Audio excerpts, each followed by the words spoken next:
You're damn right. I All right. want to see the wizard. Hello, YouTube. Well, actually, no, that's right. Probably won't be hello, YouTube. By the way, I didn't start recording the pre-show until now. Hello, Vimeo. Oh, no. Yeah. So now I need to make a partial pre-show for those guys. I think Vimeo is the next best thing. They probably allow you to upload as long as videos you want. Maybe. Can't imagine it wouldn't. All right, cool. And then I just need to enable that, and then remove FX, delete FX. Ha ha ha ha. Okay, so we should all be good for the Skype call later. God, I gotta get used to this new mixing system. It's gonna drive me crazy. Okay. Okay, we're good on metadata. We're good on recording. Only other thing I need to do is put out notifications. So let's just do that. FurCast starts now. Send. Oh yeah, and anybody who's not getting notifications on either Android or iOS, reinstall the app. We fixed it. We actually figured out what the issue was. You have to uninstall and reinstall the app so it'll re-register with the notification system. FurCast starts now. FurCast.fm/. Let's do HTTPS. There we go. Tweet that and then retweet that on everything. There we go. I'm going to retweet that on the Xana Creations Twitter too. Oh my god. What a clusterfuck past couple of days. This week was fucking ridiculous for me. Okay.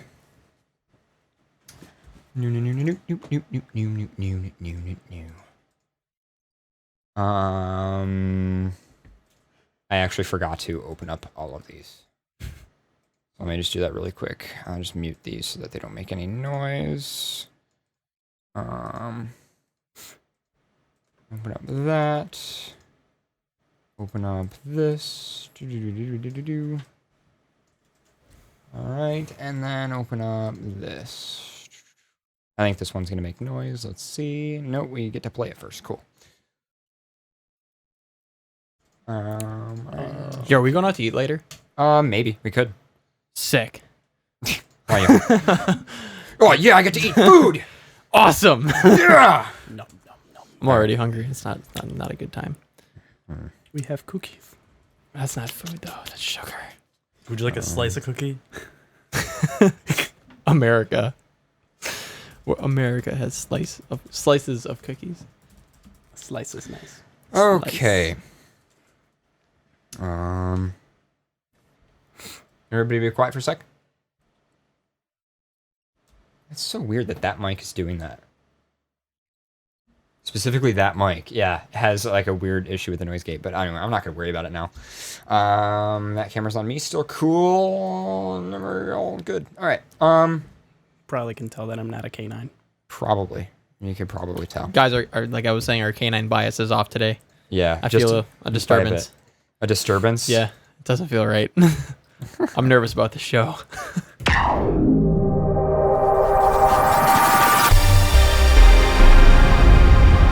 Okay, load that theme. All right, cool. I am ready on news. We're ready. I've got tons of articles and stuff and things to shout out. So I am ready when you guys are, pretty much. I'm just going to put that over there. Good, we're done. All right, cool. And then let me just get the lower third. Who wants to start? Silence. What? Forgot how. You forgot how? Oh, I'm going to actually open these before we start. That way we don't have to open them later. I don't want any. Ah, fuck. Shit! Almost hit my leg. Chocolate's all over. Oh man! Oh man, kisses! There's kisses all You over the exploded ground. kisses. I exploded This one kisses. is not normal. There is something not right about this specific kiss. What It is is a- going on this table right now? I'm Why is opening the- up this. I'm opening up all the packages of food so that we don't have to open them later. Do you have the unicorn tears readily accessible? Oh yes, I do. Do you have all the Tim Tam packages readily accessible? I didn't know I was in charge of that, but You yeah, have they're a- right you here. have a Oh, these problem. are empty. Yeah, they're empty. What is wrong with you? That's not the point. No, that is the point. You have a problem. You so have a problem. I know. That's the point. Is that We we're gonna- literally we need to have an intervention. We're having an intervention. It's not even a show. It's we just got him here. We made you set up everything for the show just to have an intervention, and this is it. So, guys, welcome to FurCast Intervention. You have a problem. I do. We need to fix this. Anyway, so Do you want me to put these on the table? yeah, put them all on the table. All right. And you still have not gained a pound. Shame. So Okay, much shame. Shame. Shame. To be fair, this was several weeks, and I fed them to all my friends and family.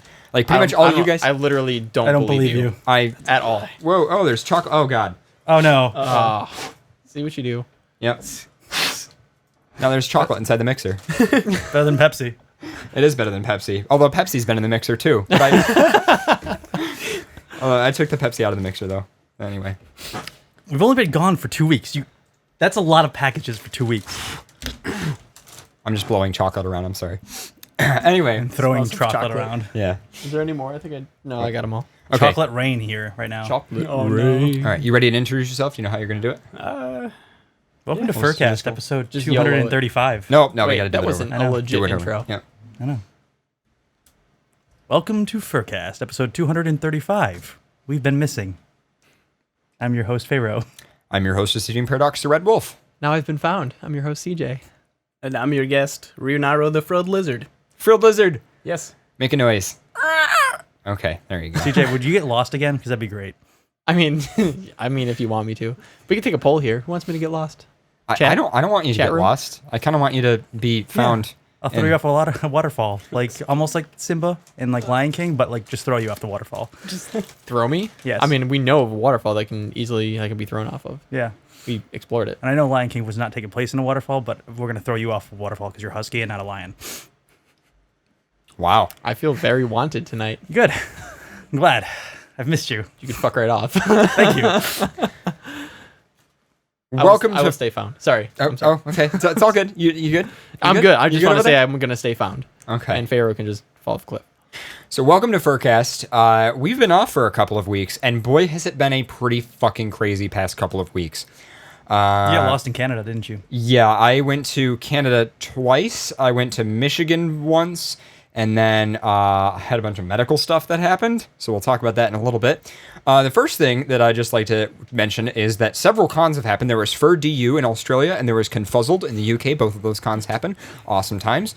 FA completely fell apart 2 times over. We're actually going to talk about that later, and we're specifically going to talk about the security behind it. I've actually got 2 good friends of mine, Kaiwana and TC Foxtar, who are going to join us in a little while. They are cybersecurity experts. They're actually calling in from New Zealand, so it's they're in the future over there in New Zealand. They're positive UTC time zone over there, and they're going to be calling in to talk to us about some of that stuff.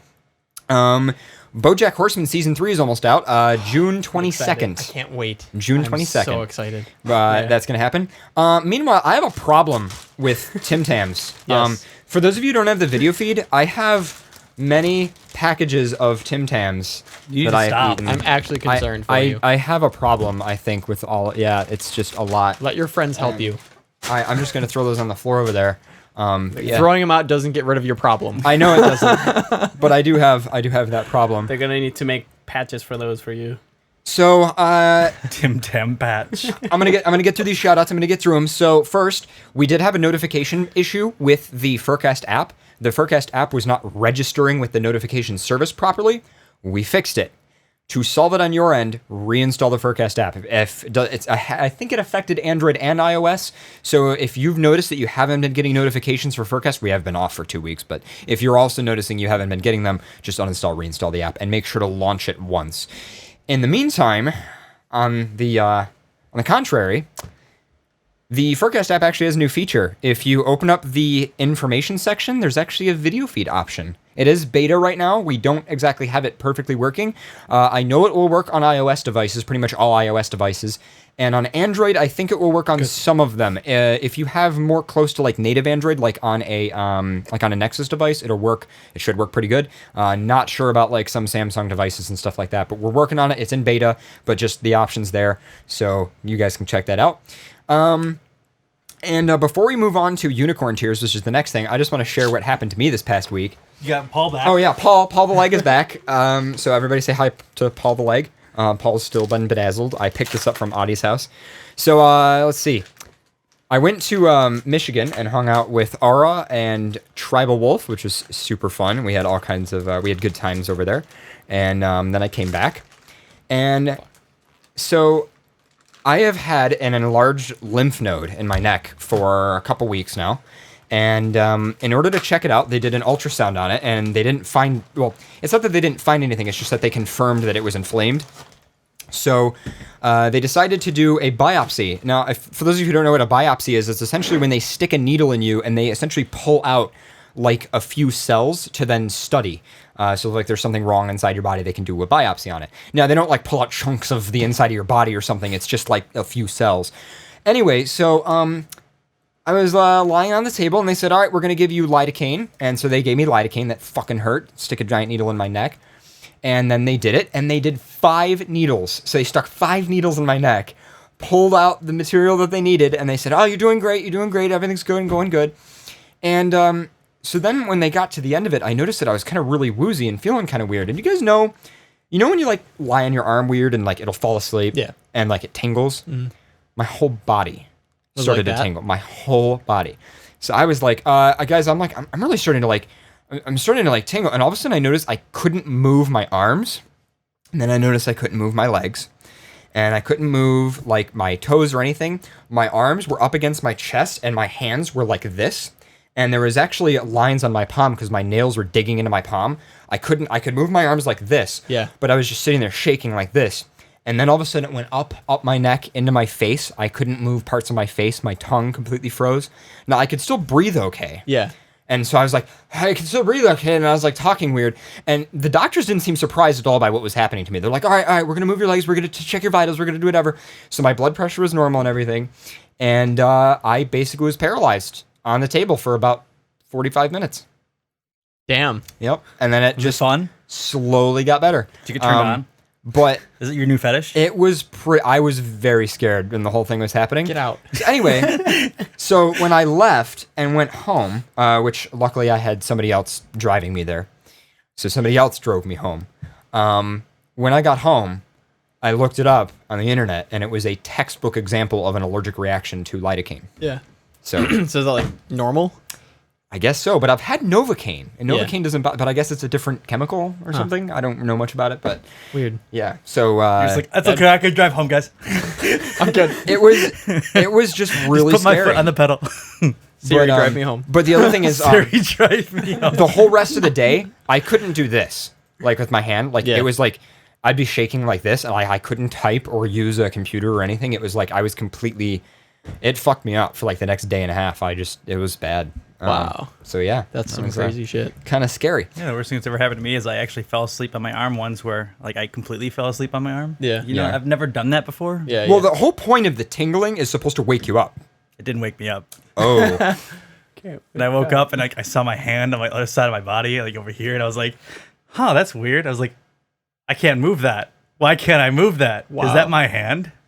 I do that. all the I've done time. that before. Actually, I had to go to the hospital too within the past 2 weeks. Oh, really? Not the hospital, just no, we're all gonna have medical Yeah, bills. we all This had is great. medical problems. We're all gonna be poor. I had some like intense pain in my shoulder here, my left shoulder, and it was mainly in like my chest, right? You know, much don't. hand jobs, You know what, right? CJ? Listen, No, listen. it wasn't. Listen to me, Surprisingly. CJ. Don't worry about it. You're just dying. That's what It's I all figured. right. I was like, I called the doctor, and this is the funny part. I called. I'm like, I'm just having some chest pain, and they're like, you need to come in today. I'm like, no, I'm okay. Like, I feel fine. And they're like, she's like, no. Actually, she was like, let me, you need to talk to the nurse. I'm like, I don't like the way you just said that because that makes me scared. Cause I'm like, what's going on? So I'm like, she's like, are you feeling like lightheaded or shortness of breath? I'm like, no, I'm good. Like, I just, Well, now I do. yeah, that's she was like making me nervous. I'm like, I don't know. I think I should go in now. And I was like, no, It's one of go those in. things where the doctor's like, listen, I just need to know, is your foot okay? Yeah. Does your foot hurt? I'm like- and like right then your foot starts foot to hurt. starts You're to like, oh fuck. I was like, shit. So like, I went in. It didn't turn out to be anything serious, but I did have to get like an echocardiogram done, and that was Okay. interesting because the doctor was like, Echocardiogram. yeah, Okay. it's pretty much like Do they a. do- is it's that like for an dogs? X-ray yeah, That's an X-ray for dogs. yeah. Okay. Is it? Wait, no, did I say that right? I had a CAT scan recently for the first time. Did you? That's- Yeah. Well, you're a You fox. didn't. You should have had a didn't- Fox scan. Yeah, they I did it know. wrong. They don't I do know. Fox scans though. No, Yeah. good thing. Yep. They actually tried and it was useless. It was useless technology, so it just failed. The doctor was like rubbing my nipple though, like with this gel stuff, and I'm like, "Can you at least buy me dinner first?" Like, I was gonna say that to him, but like he didn't understand any English. So I was like, "I'm just gonna let that one go." No entiendo. Or, yeah, I was like, "Okay, whatever." Turns out I'm okay. I just like tore like a muscle or something, and it repaired itself. It's So all those biceps, right? Like, yeah, it's curls. my Abercrombie body. yeah. Taking off the shirt and putting it back on again. It gets really stressful. Don't shame me.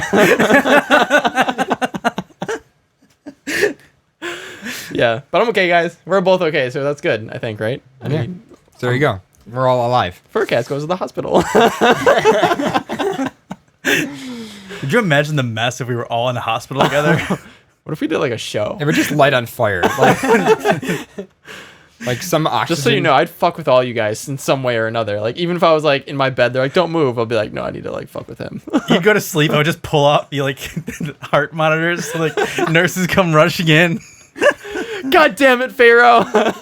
He's dead. Then I get like the shock pads out. You're like, wait, I'm No! Oh my god. Wow. we'd Yeah. kill each other. You wake back up as demon voice. Hello. Oh no. Oh no. Oh, John.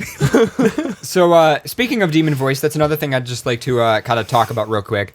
So, we have completely transitioned into a new audio mixing system.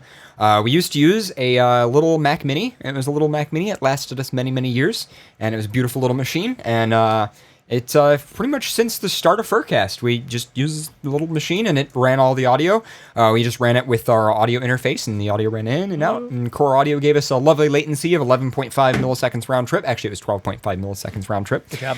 But anyway, so we have transitioned over to a new, completely new machine. I actually built a computer. Is And this the one that kernel panicked? Yes, this is the one that I was having that issue. But anyway, yeah, we've discovered lots of very interesting bugs. That was actually, it turns out, a GPU bug. It was Intel's fault. Wait, it what? Nothing. Don't worry about it. I heard curl. No, it was kernel. Oh, You were fuck. saying kernel. I thought you said curl panicked. I'm like, No, there was a Intel Skylake bug that actually made it kernel panic. But anyway, so we have transitioned over to a new machine, and it's really interesting building a computer for audio mixing because, like, having a really fast CPU doesn't necessarily make a difference. Having a lot of RAM doesn't really make a difference. What matters, the biggest difference between the old Mac Mini that we used on the show and this new machine that we built, the primary difference is the process architecture. We went from like I think a first gen like Core i7 to I think like a latest gen Core i5.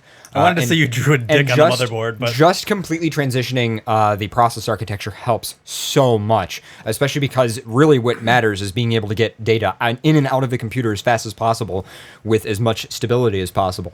But anyway, we're completely transitioned over to a new system, and the biggest clusterfuck moving just everything, operating system, software, everything has been the MIDI routing. So all of the control boards in the studio, like all of the buttons and stuff that I press, had to be completely reprogrammed. So some of them are a little glitchy right now. So if things don't seem right on FurCast, if like I try to play a track and it doesn't exactly play correctly, or like if I just do weird things, it's probably why. But anyway, yeah, it's been working good. And of course, if you're wondering why moving over to a completely different operating system and completely different software leaves FurCast sounding exactly the same as it did the last time we did a show, that's because it's all the same VST plugins. Good old FabFilter. Love FabFilter. Anyway, so yeah, just wanted to shout that out, and I just want to thank Wrath for helping me out a ton with it. Wrath, my good old friend up in Toronto, and Ryu, you helped me build it as well. We built a machine. It was fun. You were like a little lizard, and you were like all over the machine, and it was cute.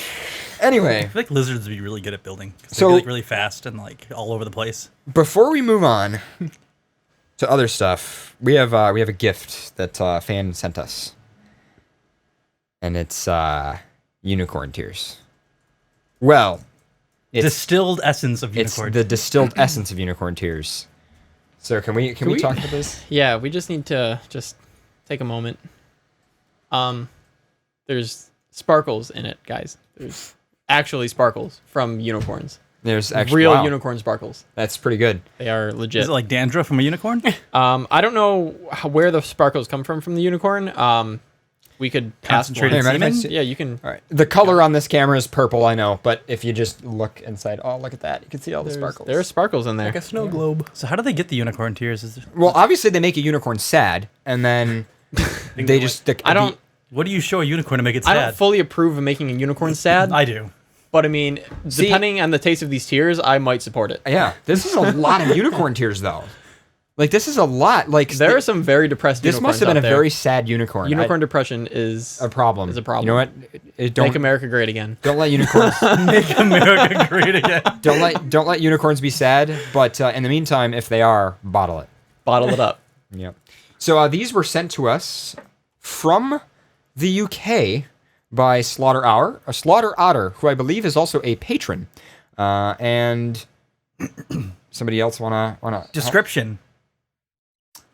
Bringing you this enchantingly scrumptious gin liquor has been no easy feat. We've lost mammoth minutes of beauty sleep over this in the past few months because we've been up all night slaying unicorns for your drinking pleasures. Ooh, yeah. That's some sadness right there. That's Believe us when we say that those frisky little buggers aren't easy to snag. All right. You mind if I start pouring Wait. these into glasses? No. I need to smell that. I think I just got a whiff of it. And You wanna like, smell it? All right. We need to play that robot unicorn song. Is it good? oh, it smells so good. Yeah, Isn't we it? need to All right. smell it. Take a smell. All right. We're gonna Take a sniff. do a smell test It here. smells good. All right. I'm excited. Well, let me not pour this over the mixing board. Let's see. I'm gonna Well, I don't know. You probably should pour it over the mixing board. I mean, Yeah, it's- unicorn juice will probably make it very happy. All right, there we go. Just starts glowing. It's enough. I just imagine like anything this touches, it just gets depressed. Like you pour it on just like a computer. And could it have gets No, wouldn't sad. it make you happy? We can have mixing board tears. I don't know. It smells. It's a lot. All right. A little more. I'm not gonna. And one waste it. shot of vodka. I can. Oh, All right, we can God. always get more. You never know. You might hate it. So you know. Oh no, I don't think I'm gonna hate this You one. don't think you're gonna hate it? All right, Ryan, you Oh want some? God, it's All right. Sure. Not I hope yet, not everyone. yet. I hope Don't everyone has a Don't chaser, drink it yet. just Don't drink saying. it yet. Don't Don't chase chase so it. much for me. Because this is just straight up. All right, that's good. Yeah, that's All right, and then Ikazuri, give me your glass. We got Pharaoh's mate in the background. Thank you. I'll just pour this. What episode is it? What number episode? It's like 234. All right. Episode Don't drink it 234. yet. FurCast turns up.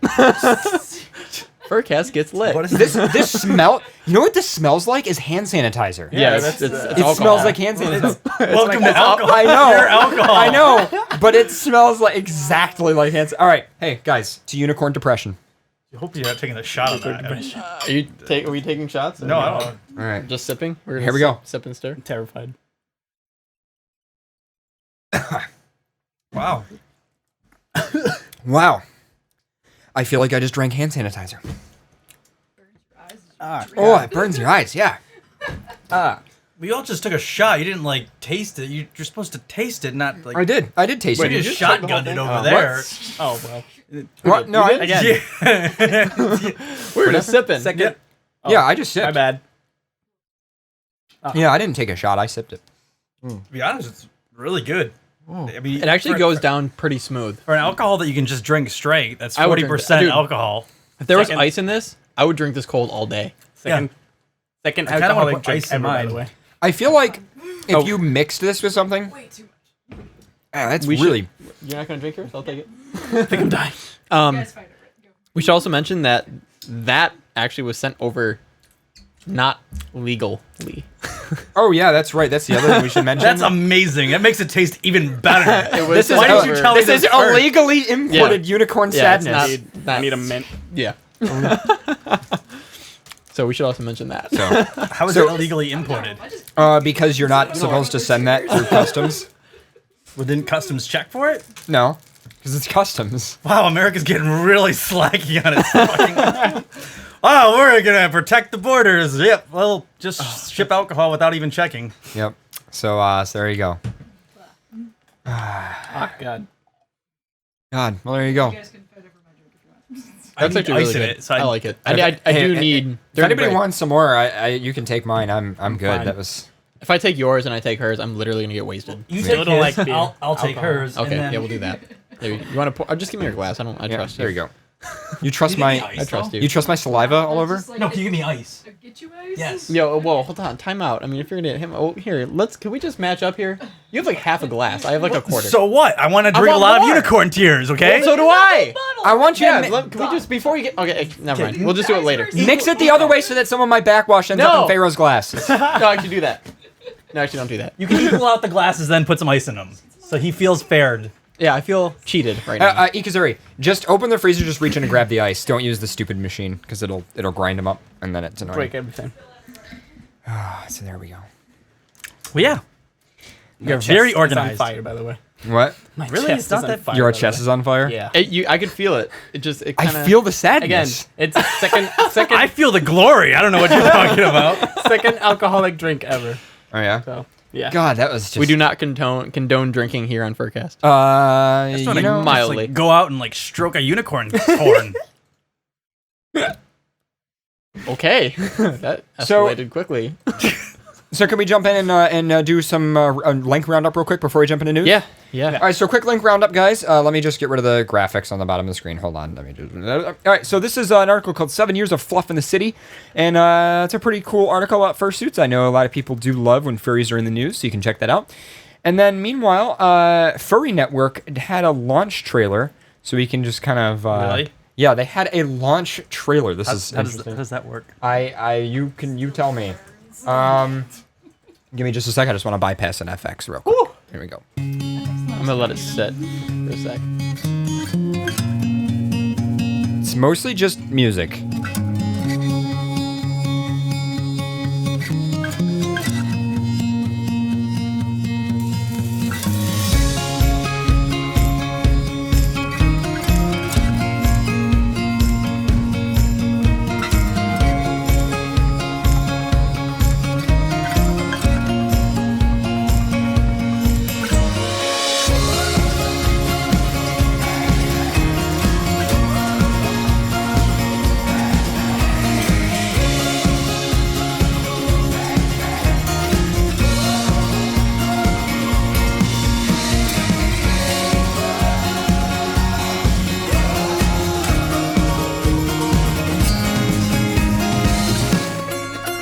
So there you go.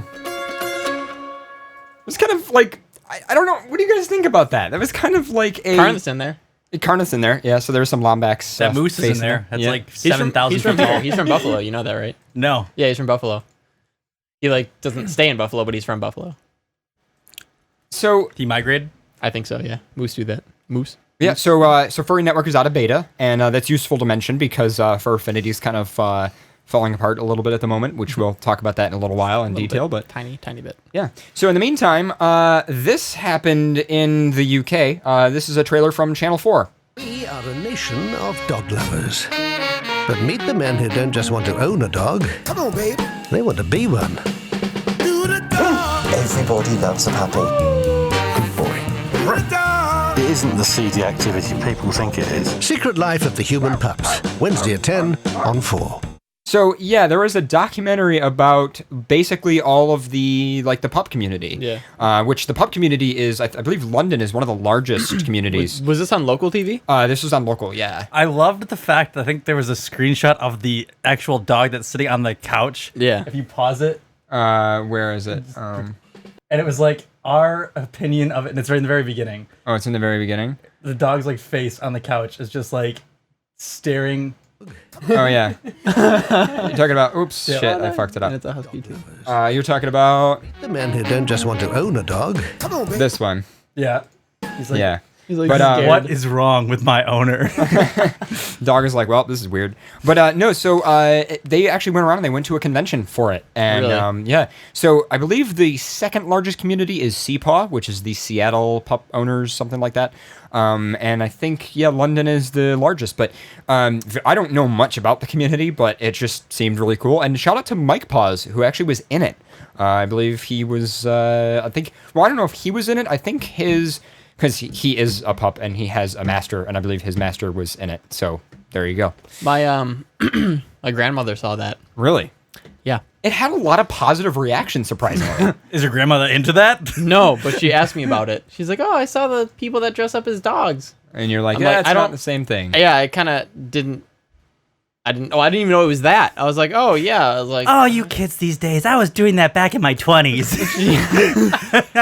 "Graham, okay. Yeah. Thanks, Grandma. TMI." Not really. I don't really care. Whatever.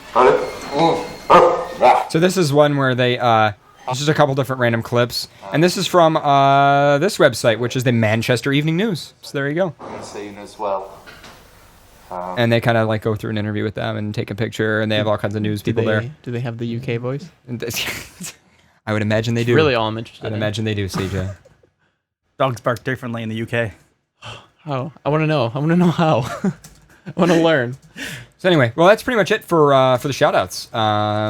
But yeah, it was pretty cool. But yeah, I definitely recommend checking it out if you are interested. I don't know how you might be able to get access to the full documentary. Like, obviously wouldn't be on iPlayer because I don't think it's BBC. But yeah, it was, again, it had a lot of positive reaction. I think it's also so funny that, like, I feel like, and this is no offense to like the pup community or anything, but it is way more out there in terms of weird than furry is. And what I love about the pup as well as the BDSM community that's partially around it is they have like no shame over who they are, and they get a lot of positive reception. And meanwhile, furries like struggle with their identity and like what's okay and what's not okay in public perception, and we're like not even that weird compared to that community. And so I just think that's really interesting. But yeah, so shout out to all the people who were involved in that over in the UK. That's pretty cool, actually. It was pretty cool. And in that case, I think we might be ready. Well, do we want to jump into news, or do we want to do the interview with the guys about Fur Affinity stuff? What do you guys think? I think we should jump into news first. I don't know. I was kind of thinking interview, but... Okay, you can do the interview. What time is it? It is 8:48. Let's do interview. Let's change it up. Yeah. Let's change it up. Well, it's not exactly an interview. Speaking challenge. It is, sort of, yeah. And, of course, our controls are so fucked up, so I gotta do all this weird stuff. But, yeah, so I'm gonna work on getting those guys in the line. And, I'm gonna drink more essence of unicorn. More essence of unicorn. But, yeah, so basically, Fur Affinity had this crazy breach, and there was all kinds of information out there about it. And, you know, I guess the database was leaked, and I believe we do have TC Foxtrot on the line. What's up? Sip, always. Hey, how's it going? Going pretty good. Let me just make sure I get your video running. There we go. I got it running. So we have a foxtar as well as a leopard in the background. Future like? Yeah, what is the future like? Is there flying cars? Amazing. It's very cold. It is actually very cold, yes. The next ice age? Yeah, what temperature is it there? Well, God, I don't know. It's like 12 degrees Celsius. Yeah. Oh, geez. Been invented yet. That actually is pretty cool. Well, cold for you guys. 12 degrees is like nothing for us because we're so used It's to. not that much of an issue for me, but then again, I'm an Arctic fox. This guy complains all the time, so... So, why don't you guys, maybe I'll let you run with it. So, what happened with FA? I mean, it sort of went down, but I guess they took it down because something happened. Do you want to explain that a little bit? Okay, so, okay, now there's a lot of it allegedly I need to go and put in here because not all of this is confirmed yet, but it's been basically like, this is what people have said. We enjoy this word a lot, so allegedly is okay. Yeah, allegedly is okay here. Allegedly is okay, so yeah, we have to go and run with that. But yeah, so there's a core piece of like that a lot of especially PHP applications use, web applications use. There's lots of rustling going on back. Well, I think I know what you're going into. Is this Image Magic? Tim Tams. Yeah. Yeah, this is Image Magic. So Image Magic is a image processing library. So when you upload a photo, the thing that shrinks it down to a small like thumbnail size, or the thing that like manipulates images slightly, that's Image Magic. There was a vulnerability announced with it where you could basically upload a malicious image that would actually essentially let you run whatever you like on the server, which is not obviously that good. It's actually a very frightening vulnerability. And the vulnerability was announced months ahead of time, right? Yeah, no, well, there was sort of like there was a vulnerability in this. Get ready because we need to go. You need to patch this as soon as we announce it, because the moment that a vulnerability is announced, everybody starts immediately trying to find out what the vulnerability is and then trying to exploit it as well. So there's a sort of race to patch it quicker than the people can take to actually find it and exploit you. So we need to absolutely, Netcat here is which I believe is working for FA. Saying it was exploited in under six hours under disclosure. Weasel managed to patch it real quick because they follow Swift on security, which is like a sort of love Swift on security. Was talking about it. One of their devs heard about it, was like, oh god, and then like quickly patched it. If I didn't get there in time, their source code got stolen. Allegedly. We have a bell. Every time you say allegedly, I'm going to ring a bell. So. Yeah, okay, cool. So we should take a drink. I think Kaiwan has got a craft beer here, and I've got Tim Tam. So maybe and we got unicorn. We have unicorn tears. Yeah, you got unicorn tears. There we go. So. Yep. So the source code got stolen, and then it got passed around was it Big Little FurCon, I believe? The LFC, Yeah. So people were saying the source code, they used this exploit to go and steal the source code. It got passed around at Big Little FurCon. Now, somebody, again, allegedly, ding. You can't do the ding, TC. No, I can't. Yeah, but No, that's fun. We don't have a dinghy here. We have a dinghy. It's all good. Yeah, exactly. Okay, you can ding for us. You take a drink, I'll have a Tim Tam. We've got double coat Tim Tam here. Oh, I'm so jealous of your Tim Tams. I need more. No, you don't. Yes, you have I a do. problem. No, you don't. Later. So the vulnerability, the source code got passed around. Now, maybe the same person, maybe somebody else, grabbed the source code, found some vulnerabilities directly within a Fur Affinity. It's a lot easier when you've got the source code. You can find them without them, but it's a lot easier if you have the source code. You can immediately craft the vulnerability and just snipe it straight into the website. So hence the database fell over. They found what we think is a SQL injection vulnerability. Again, allegedly, we're not quite sure. And stole the database and yes, ding. Okay. Stole the database and also started deleting a whole bunch of shit. So let me get this straight. So Fur Affinity took their own website down because they needed to patch vulnerabilities that everybody now has access to see. Yeah, exactly. So now they rolled back the database by 6 days. I'm not quite sure whether it was needed to be done. I'm not quite sure how the infrastructure of Fur Affinity worked. So supposedly the database was deleted, and the last backup they had was 6 days old. Yeah, exactly. So they had to go and roll back to that past database. Now, some database systems, they have a transaction log. Sometimes you can just roll back the delete everything transaction. I'm not sure whether Fur Affinity had this ability or not, but whatever the reasoning was, they rolled back to the previous backup, which was 6 days old. So they lost 6 days with data. Initially, that's what they thought the situation was just somebody went through and deleted data. Turns out someone had also stolen a whole bunch of data, and a website, let me see if I can bring it up. Actually. I actually have it. I will bring it up for you. Yep. Is it the Porthole website? The Porthole website, yeah. So I was going to, that's cool. So yeah, the Porthole website appeared on the darknet, the part of the internet through... It's on Tor, I believe, yeah. Yeah, which basically hides what the server is that you're connecting to.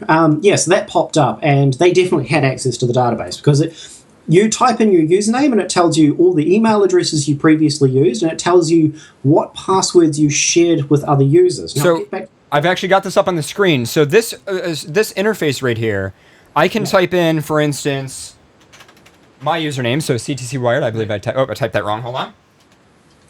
And so because the database was dumped and whoever made this website got access to it, it'll actually show me so it actually reveals my email address, and it also says one other user shares your password, and now it stars it out. But if I actually just zoom in on that real quick and scroll down, so the actual that is actually the FurCast account because I used the same password as I did for the FurCast account. Yeah. And that's quite common, but you'll also see other people. Sometimes if you've got a weak password, somebody else might collide with somebody else's password as well. Now, the interesting part of this is if they did the hashing properly in this, you shouldn't be able to see this. So, part of the password hashing sort of thing, and I'll go through it really, really quickly. What you basically do is you grab the password, you munge it in such a way that it comes out with a particular sort of it's called a hash. If you grab the same password and munge it again, it will always result in the same hash. But you can't take the hash and roll it back to the password. It's very, very difficult to do so. That's the whole design of the situation. So Fur Affinity did not encrypt the passwords, which is good. No, they didn't. They hashed them. Despite some previous statements saying that they encrypted the passwords, it's not encryption. Encryption is not when you can do not hashing. They're two completely different things, but quite often they're mistaken. So, well, the easiest way to describe it, I believe, is encryption is reversible, hashing isn't. Is not, yeah, exactly, and that's the best way to go and describe it.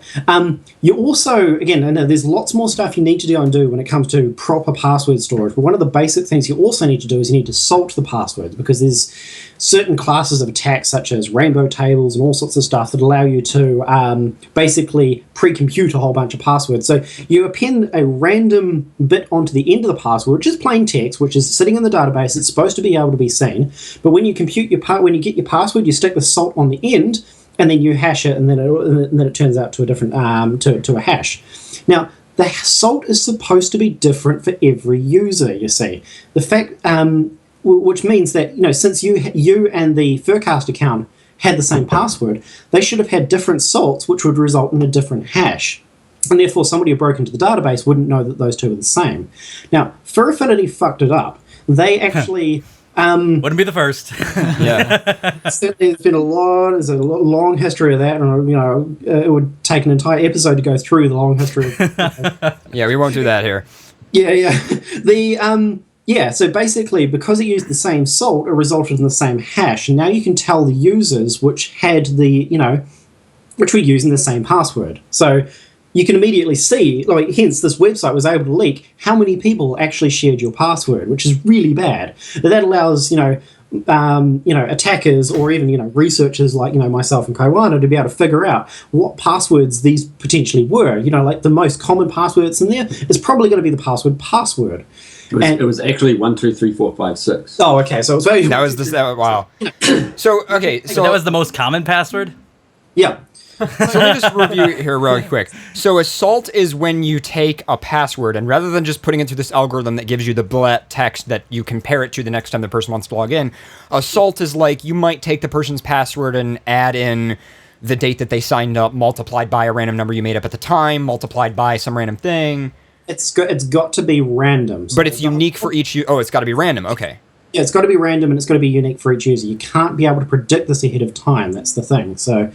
So what you're saying is the algorithm that they used to come out with the hash for each person's password was the same algorithm every time, and also... You're missing the salt. Yeah. You're missing... The salt was the same every time, so they just had a random string that was in there, but they just copied that for every single user. So it ended up not being that much more effective than just not having it at all. So it broke some, classes of rainbow table attacks, but at the same point, there was a bunch more things that assault is supposed to mitigate that they didn't, since they fucked this up, it didn't block that. So that's been a huge boon for anybody who's trying to attack these FA password, the hashes to try and figure out the passwords. So the hashing algorithm was, correct me if I'm wrong, but it was SHA-1, right? It was, they did it kind of weird. It was bcrypt with a static salt, which means that all the hashes were the same, and then they SHA-1'd that. So it was a bit odd. Generally, you advise against hashing things multiple times too, because what happens is you've now got that random hash, which is this sort of random, weird-looking string, and then you just hash that again. And the thing is if you hash something without being, clever about it and, doing some crazy cryptographic algorithm stuff that I'm not going to go into, it'll actually start repeating itself over time, and it reduces that sort of key space. It reduces the number of... Collisions you're talking about. Collisions, yeah. Basically. Yeah, so I'm just trying to, do some generic sort of... So another thing, so now that this database is leaked, and I believe one of the other issues with the hashing for Affinity used is that it's fast hashing, right? And normally for passwords you want to use slow hashing? It is slow hashing, but again... So the version of the bcrypt, they usually let you specify a work factor, which means that's how long it takes to hash a password. So for password hashing, you want it to take as long as is reasonable. So we have someone with a bunch of Xeon servers with hundreds of cores, basically cracking these things, and we've cracked. It's a third party we know of. But yeah, at least half of the FA passwords have now been cracked. About half of the FA passwords have been cracked. So if you use the same password on FA on another site, which you should not have done anyway, you might want to change those. Yeah, exactly. Yes. Absolutely. But anyway, it goes a little bit further, right? So the reason why we know what these hashes are now is because that porthole website that we mentioned earlier, that got hacked. So seriously? Yeah. So this is the thing, right? So there was a SQL injection vulnerability in that website. And as a result, the database that got stolen from FurCast got stolen from the FA porthole and is now somewhat public. So jeez. So it's just madness. And just to be clear, by the way, because some people think that password cracking is this really long, complicated thing, and obviously there's a lot you have to learn. But just to be clear, you don't need tens of thousands of dollars worth of computers. You can also just rent some servers from Amazon for a couple of hours and then crack passwords. I mean, that may take quite some time. And again, it depends on that sort of work factor that you generally use with these passwords, right? Now, the work factor, as Kaiwana mentioned before, it's supposed to be set to 14, which is a sort of a standard for what it is at the moment now. The general rule of thumb is you're supposed to make passwords take about each hash take about 200 milliseconds to compute on reasonable hardware. And so work factor 14 is currently where that's at the moment. FurAffinities was set to work factor 7, so it's 7 orders of magnitude faster than what it should have been. So Right. So if the algorithm was more difficult to compute, it would have been a lot harder to crack the passwords. Seven orders of magnitude faster. Yeah, exactly. So yeah, 7 orders of magnitude slower. Is that exponentially, or is that just? Yeah, exponential. So okay, so that's crazy amount of fast then. Yeah. So every time the work factor goes up by 1, it doubles how much you've got to compute. So yeah, it was set to 7. It should have been set to 14. They should be incrementing it slowly over time as well. And it looks like, so when did they make the algorithm? It was 2011, they said. Allegedly. Yeah, allegedly 2011. Ding. So I got 2 extra questions for you. So one, FurAffinity has claimed that they have increased the security, improved the security. What do we know about that?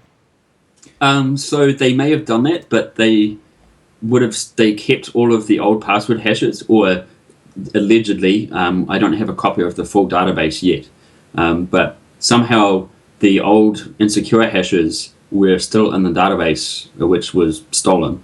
So there may be the more secure hash in the database, but they've kept the old one, so you can just crack those instead. Right. So basically, you might still not want to use the same password. It'd been nice to know what password I actually used on my first one, because I don't remember, so I don't know which password is actually now vulnerable. Because I use different passwords and everything, but now I don't know which one I used. Isn't there a website called Have I Been Pwned? Yeah. So yeah, we actually were working with Troy Hunt, who was the guy who actually runs Have I Been Owned. We actually helped him get the usernames into that database to be able to alert people that, yeah, you've been owned on this website. It's public information, right? So it's not like, we're going and stealing from FurAffinity and giving it to some website. These guys can find it themselves. However, we helped them to do that. And we've also made sure that the thing was marked as sensitive. I made a good case to Troy Hunt about a couple of weeks before the website was properly owned. Yeah, thanks, TechWolfie. Yeah, there's the links in the chat now. It's marked as sensitive, so you can't publicly search this now. Because, obviously, we don't exactly, your employer is going to use this. I certainly know that the company I work at and the company that Kaiwana used to work with me at, we have an alert on whenever somebody uses a work email address and it's been leaked, the password's been leaked on some website. However, as a information security worker, I don't want to know when an employee has been, marked as, if they've been leaked in a furry database, right? Because it's like, it's kind of that it's an awkward conversation to have with your employer. It's like, I spend my spare time, pretending to be a bunny rabbit, So the other takeaway from this is, do not use your work or school email addresses to sign up to. So were there any military government email addresses in the FurAffinity database? Oh, probably a lot. Oh, yeah. There had to have been. How many? Do we have an idea? There's a lot of k12.star.us. Oh, my God. There's .mil. .mil.gov. .mil.gov. Oh, that's great. The Navy people seem to be really into furries, not so much the Army people, apparently. So. I'm not sure if you heard that over there. They said the Navy is more into the furries than the Army. They're all otters. My wife was in the Navy. They're all otters, yeah. So adding to this, my wife was in the Navy and she's furry. Yeah. So let me ask you another question real quick. How does the security compare on other furry art or community websites? What do we know about them? So, again, this is one of the things, right? So FurAffinity has been running for quite some time. We're a little bit disappointed that I haven't seen a lot of engagement with some of the information security experts in the furry community. So this is Dragonair we're talking about. This is Dragonair we're talking about. He's not exactly flash when it comes to the security side of things. We certainly see a lot more from other websites, like, for example, Weasel. We're actually, I'm really impressed with the devs from Weasel. They're really open. They've recently open sourced their code, so you can actually inspect it yourself and contribute to securing that sort of aspect of things. But they react really quickly to vulnerabilities. We see a lot of really modern secure architectures and practices going on in that code. We're really impressed with Weasel. I haven't had a look into SoFurry or Ink Bunny or anything along those lines yet. Again, it's not like those guys have public code at all. Yeah. It's a bit unethical to start poking around things without asking first. So, hence why I haven't really gotten around to it. We've got a lot of other things on our platform. I would say these art sites should do a bug bounty program, but I don't think they have the money for that. Well, yeah, no, it's just very like bug bounty programs are really difficult to kick off the ground. You've got to be really prepared the moment you start off, because basically you can get flooded with bug bounties. A lot of them will be false positives. Your dev team are going to be swamped. It's not an easy thing to do. And yes, you have to have money behind that. So yeah, I wouldn't say that it's something feasible for a lot of furries. But even just fame or credit, it's just like, yeah, hey, this guy found this vulnerability. We'll put him on this page on the website to It's okay. American ISPs are probably easier to hack than Fur Affinity. Yeah, exactly. Yeah. Oh god. I don't know about that. So yeah, but I mean, there's a lot of other websites though that we see popping up every now and then. Like it'll be just sort of like one man bands. There's sort of a little PHP application that does a dating website or something along those lines. Right. And again, you see a lot of vulnerabilities pop up, especially when they're just launched. We highly recommend, seriously, engage with some of the InfoSec community and the furry community. There's loads of us here. There's actually a surprising number of furries in the InfoSec community. Apparently, DEF CON, which is like the biggest InfoSec thing, have a fursuit party. I know who runs DEF CON. He's actually my friend. Oh, right.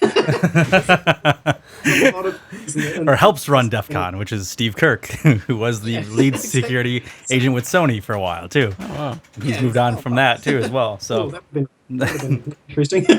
But yeah, that's the thing, right? So it's like, engage with furries in the InfoSec community. Most of us are really happy to go and help out, even if it's just a quick email. It's like, hey, I'm doing this thing, here's this thing I've written, or here's this thing I'm going to write. Can you take a quick look at the code, see that I've done this right, and that sort of thing. We really need to be a lot more savvy about this sort of security stuff, especially when we're talking about furry. Furry is something we have to be a lot more careful about than just your average Joe website, because it's like it is quite a sensitive thing for a lot of us. Nobody wants to be doxxed or have their employer told, oh yeah, you spend your spare time as this guy spends his spare time as a bunny rabbit. It's okay. I've already went to work in fursuit, so they already a lot know. of people are at MFF too. Yeah. My employer already knows. In fact, I'm pretty sure a few people from the company I work for have watched FurCast. So. Oh yeah, I mean we were on air, across the entire U.S. and probably world, or who knows how far we went. What we're trying to say is that our lives have been destroyed, but yes, we should protect furries in general. Yes, I mean that's the thing, right? And we also get a lot of harassment from the likes of 4chan, all that sort of bullshit. I mean, when they the Lift FM got hacked and started broadcasting, FurCast, as we all know before. After all that media announcement came out, there was some, trolls in the IRC channel that were, for the very next episode, because they were just being, they wanted to be dicks. It's just like the people do that. Furries on the internet back. So we have to be very savvy about the sort of security side of things. But we need to up our game a little bit. It's a hard game. It is a very hard game, but there's people here keen to help. Well, thank you very much for joining us at the show. It's been awesome, and I've actually got your Twitter accounts up on this screen. You want to shout yourselves out? Sure, that'd be awesome. Sure. Is there anything you wanted to go and talk about, Kai, about the actual database itself, like some of the passwords that you saw in Not there? particularly. I mean, it's the common passwords, though. I mean, I feel like a big thing. A lot of them were like had YIF in the name, or Oh my god. for some reason, dragons. There's a lot more dragon passwords than foxes or cats. Yeah, exactly. It's like dragon was there like a lot of the time. I don't know what was. It just shows like how pretentious dragons are. It's like they can't even name's a dragon. Gotta use your password as a dragon too. I just imagine that there's a lot of people in the audience right now going, "Shit, I've been discovered. Shit, gotta change my password." Well, that's the thing, right? It's the usual sort of advice for when you change your password, make sure it's got a lot of entropy in it, a lot of randomness. Don't just choose a word with some numbers on the end and a symbol, because it's really easy to crack. Make sure you choose some actual put some actual randomness in there. Make sure you've got enough words. Well, the actual advice is to use a password manager. Password manager. Absolutely, use a password manager. That one, is just even if you've got a long enough password in your password manager, nobody's going to crack that. Even if it's a weak hash, it's going to be very difficult to crack. So. Or if somebody does crack it, who cares? It'll be a different password on every site. Yeah. Oh my god, I love the top 100 list. So we actually have the top 100 password list. Let's zoom in on W, this a just W. What? Why W? How is that? How did they even let? I didn't even realize you could just have one character password. Apparently, FA lets you do that. I don't know, maybe this was a system account or something like that, or maybe there was a bot that was going through that allowed you just to, like, you know, if you're allowed to use just one letter as your password, maybe there was a bot that went through and just signed up with W or whatever. I'm not sure W specifically, but you know, it is what it is. This is crazy. 1,400 people had the word just dragon. I love how the password is for affinity. Some people, wow. And this is an interesting thing. I need to follow up actually, because I've never seen this. Fuck you. 199 people. All you 199 people are my heroes. What's your password? Fuck you. That's so good. Well, apparently it wasn't. Oh, true. But one of the really interesting things that I need to follow up, because I was talking with a bunch of people at FurDo about this hack, and a lot of them were just saying, look, my password was shit. Because the interesting thing, which I'm really interested in looking into, people chose bad passwords because they knew Furfinity was insecure. I admit I did that. Yeah, that is a really interesting line of thought that I need to go and chase up a little bit more, is the fact that if you have the perception that the website is not taking your security seriously, you know, that's the usual sort of bullshit statement, if you have the perception of that, then people will choose even crappier passwords. Now, that's a really weird and interesting sort of line of process, and that would make a really interesting academic paper, I think. So if there's any furries in like academia and InfoSec, like there's your PhD right there. Well, there you go. Is people signed up just to look at porn, and so they didn't care about their user accounts being hacked because you just sign up, make an account just to look at porn. There's a lot of junk accounts, which is not a great sort of mental thought process, because it's like, okay, well, now your website, now your account gets hacked even easier, and like now they know that you look at furry porn. That's something you should be protecting. But you know, there is that mentality, right? So it's just like, oh, it's just porn, right? Yeah. So I have your Twitter accounts up on screen. You guys want to shout yourselves out? Yeah, sure. So I'm TC Fox Store on Twitter. Yeah. Feel free to hit me up anytime if you've got any questions. And I'm Kaiwana on Twitter. Kaiwana, and you're a little, it's so cute. I love your headline here. It's you typing on a computer and it says, "I have no idea what I'm doing." Exactly. That's Kitty Sama, by the way. Kitty Sama is, again, another Kiwi fur artist. She's amazing. If anybody wants just cute art, absolutely go and hit her up on. And you are a Foxtar. Yes, I am. Foxtor. Foxtor. Yes. Yeah, there you go. Yes. It seems as only Americans say tar, but it is. Yeah. It depends. Card Fox, I think, says tor. It depends on context. I think. He says it properly. Well, there you go. Well, thank you guys for joining us. This has been awesome, and thanks for the information. And change your passwords, guys. That's exactly. Moral of the story. Yeah, we're keen to do another one. Catch you around. Yeah, thanks. Bye. Bye. Well, that was awesome. Those guys are that was super nice. Thank you to those guys for joining us. And I guess we now know that you guys should probably change your passwords. If it's fuck you. Moral of the story. If your password's fuck you might want to change it. Damn it, I've been compromised. You're also one of my heroes. But all of your bank accounts are just drained. Fuck you. Well, I've been fucked. So there we go. So what do you guys think? You guys want to go on a break? I would say yes. Yeah, I need some more unicorn tears, though. You need some more unicorn tears? Just shite. What? Shit. Give me that bottle. Oh, God. Anyway, you guys are listening to FurCast on XBN. We'll be back after a quick 10 to 15 minute music break.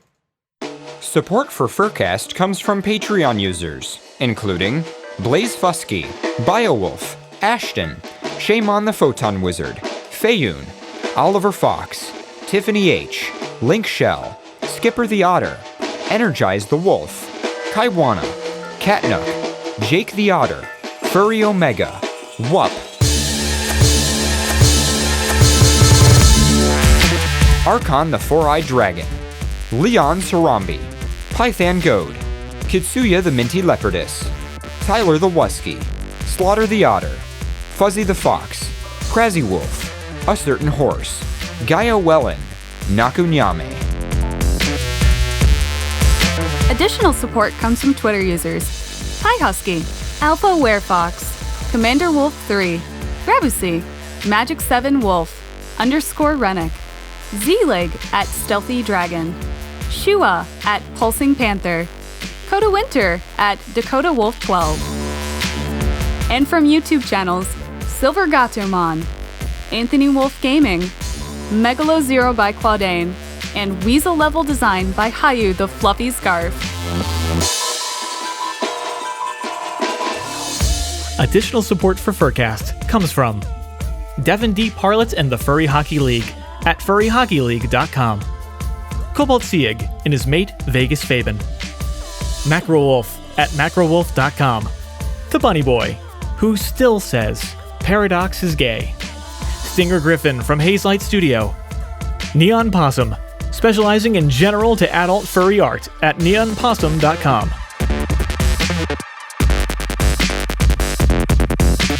Jared the Wolf from justbefurry.com. Sylvan Scott on Fur Affinity with macro, micro, and hyper fiction stories. Kitten Concoctions, makers of high quality tales. Shacket Airlines, we always land on our feet. The Jaff the Wolf on Twitter, offering a free lunch to furries in Denmark. Cheetah Paws, for our daily dose of Balti arts. Support him at patreon.com/cheetahpaws. And Little Sunshine, who says, message them in chat for a Pokemon battle.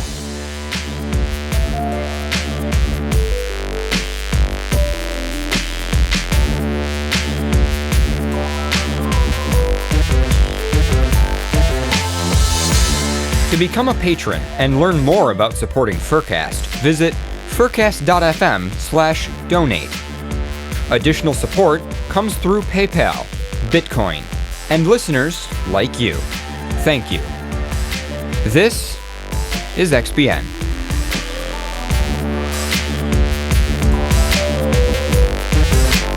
This is XBN.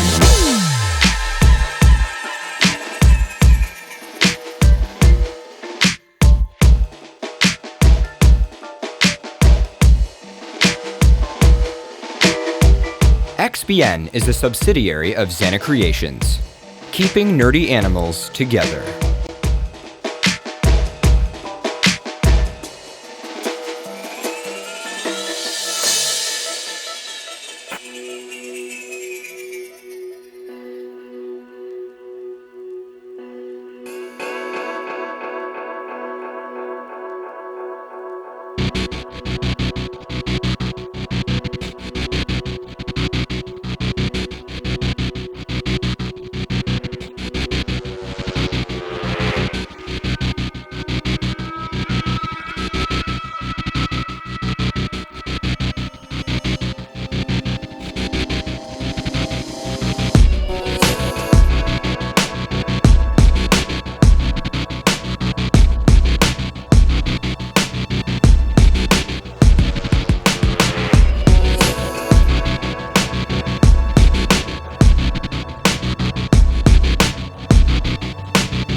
because a few songs are sad songs.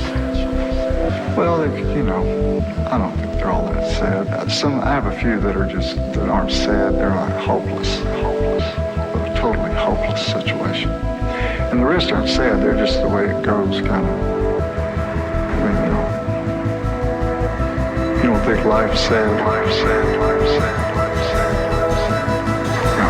But from recognizing the sadness, you can put it aside and be happy and enjoy the happy side of life.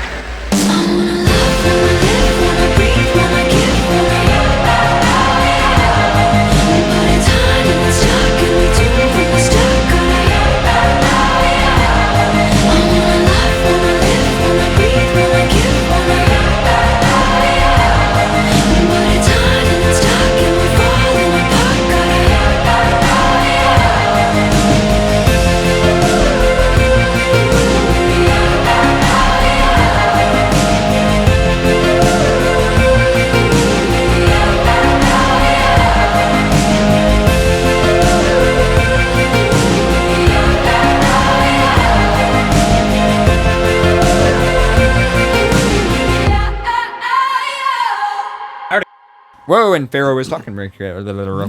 We were talking about security vulnerabilities off mic, and yeah, I guess you guys are back on FurCast on XBN. That was a lovely music break there, and I'm going to just push the metadata that says we're live.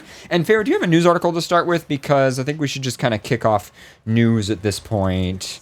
And oh man. It is so crazy to operate this studio. First of all, it's really hot in here, and second of all of my controls are different. And that is a dog. That was a dog barking.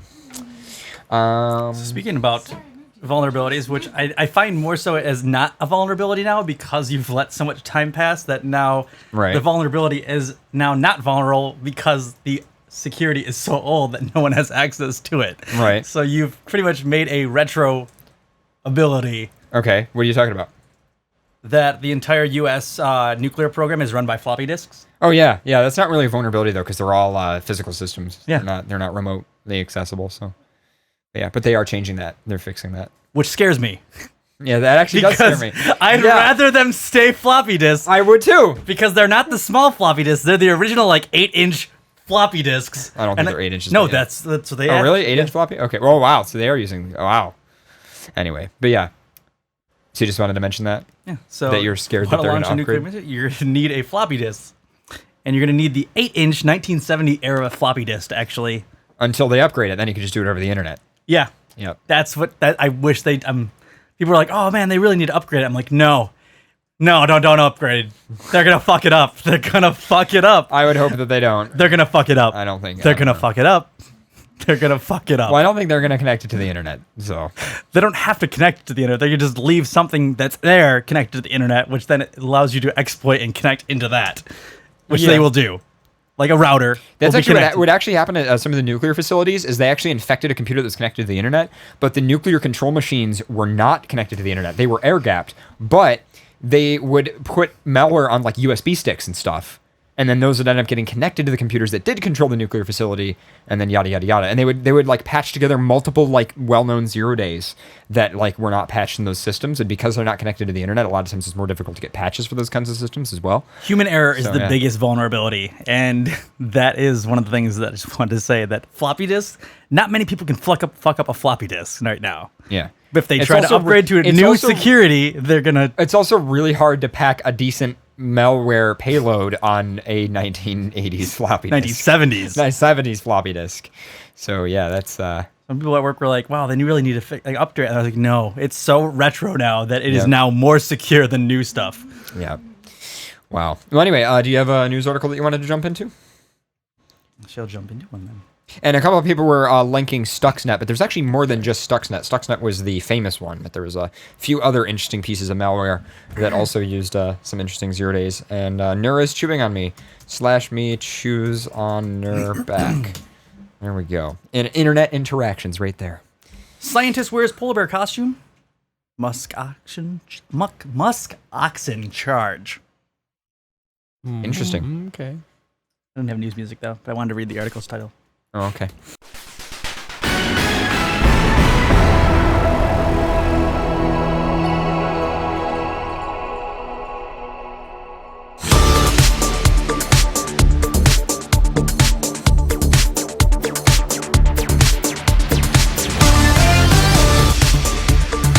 wear polar bear costume. It isn't every day that a researcher dons a polar bear costume in the name of science, but a unique study taking place now on Wrangel Island in the Arctic calls for it. And another thing, the researchers in costume must stand in front of angry musk oxen to see how the large horned mammals react. It sounds like a weird science endeavor. Yeah. You're kind Don of this costume. It's fursuiting for science. Basically. These animals may kill you, but it's for science. So it counts. It counts. It counts. Yeah, there you go. The reason for the study, funded by the Trust for Mutual Understanding and the National Park Service's Shared Bergen Heritage Program. Okay. That is the whole... Funded by the Trust for Mutual Understanding and the National Park Service's Shared Bergen Heritage Program. Quite a mouthful. It is a mouthful. Is that melting sea ice driven by climate change is forcing more polar bears to hunt on land instead of on ice, and the bears generally do. This fast-changing predator-prey dynamic on the island raises concern since climate changes are unprecedented. No one is certain how the polar bear increases will affect the musk ox numbers. Wow, I can't say this animal's name for some reason. Musk ox. Yes, I can't say musk. It bothers me. That's my trigger word. Musk? Yes. Oh, writing that one down. I hate you. Like, some people don't like moist. I don't like musk. You're just gonna get into your car and like you know how CJ knows how to get into your car? You're gonna get into your car and there's just gonna be a sticky note on the dash that just says musk. Or I'll leave my musk in his car. I will throw up in your car and your vents of your air conditioning. I will throw up and shit and everything. No, you won't. Oh, no, I'll just, you know what? I'll just throw up into like your air intake. So when you try to turn on the AC, all you smell is that putrid smell that like will never go away. I mean, that's cool. I guess I probably deserve that if I do something to your car. I guess I don't know. But then musk my car. But then just expect something worse. I would just expect the only thing worse than that. I could just expect me going out to my car and just being on 4 cinder blocks because you were just like I would do that too. NASCAR level. And then you're stuck at work forever. Where are my wheels? That happened to someone at our work. Really? That sucks. Wait. That what? Their car got cinder blocked? Yes. What? Yes. In that parking lot? Yes. Don't you have What security? the fuck? Yes. They were probably sleeping. Someone had really nice new rims and brand new tires, and they parked on the very far end of the parking lot. I've actually never seen that happen. That's the problem. That's a huge problem right there. But they That's parked at the very end of the parking lot, like a very They put back. themselves out there. Yep. And they walked out, and their car was on 4 cinder blocks in the middle of the day. Okay. To be fair though, the projects are literally right next to your work. Like those buildings, like are all. And then there's millionaires on the other side. Yeah, which is. It doesn't work. I don't know how that works. Either of them really could have. Because I've seen Lamborghinis like rip past your work, but then you see like broken down jalopies like there's government on the housing, side. Millionaires. Yeah. My work in between. Literally, that's how it is. And you serve both types of people too. Penthouse suites. $1 million. With not just penthouse suites, but with like Roman column pillars. Like on their porches. So let me get this straight. Welcome to the Buffalo waterfront. That's it. Wow. Yeah. Yep. So on one side you've got Medicaid. Yes. And then on the other side you've got government senators. And then in the middle you've got how can I help you? My name is Pharaoh. That's pretty much. That's actually very accurate. Okay. All right. How can I help you? My name's Pharaoh. Yeah, that sucks though. In addition to gauging the musk oxen's responses to predators, the scientists are using a technique called photomimicry to photograph the head size of young musk oxen. Wow, I fucking hate these animals. These are my worst animals ever. To measure their annual growth. The information is then related to different climate variables. The measurements are helping determine how the musk oxen population at Wrangel Island is faring compared to the populations in the Arctic, Alaska. I just thought it was interesting. Yeah, that's awesome. Pretty cool. Right, I have It an doesn't article. really explain why the scientists are like actually donning polar bear costumes to then just stare at the animals in them. I guess it's maybe to scare them or freak them out or see if they actually attack polar bears. Yes. But for science, don polar bear costumes. I don't know. All right, well, I have an article. So this one is interesting. It's a little sad. So you guys know how I'm a red wolf? I'm Paradox the red wolf. Like, that's my species. Are you a red wolf? New York Times, red wolves need emergency protection, conservationists say. Maybe you'd stop being all gay and converting all the werewolves to gay. Yeah, that's true. It's the Tim Tams. Tim Tams? It is the Tim Tams. Tim That's Tams. actually why we all eat Tim Tams and then we die. That's actually the problem with red wolves. Not allowed to eat chocolate. That's Yep. it. I know that. I'm rooming at Anthrocon with VOD and Freeze Frame and everything, and Freeze Frame messages me and says, I'm going to have to... So VOD is a coyote, Yeah. and I'm a red wolf.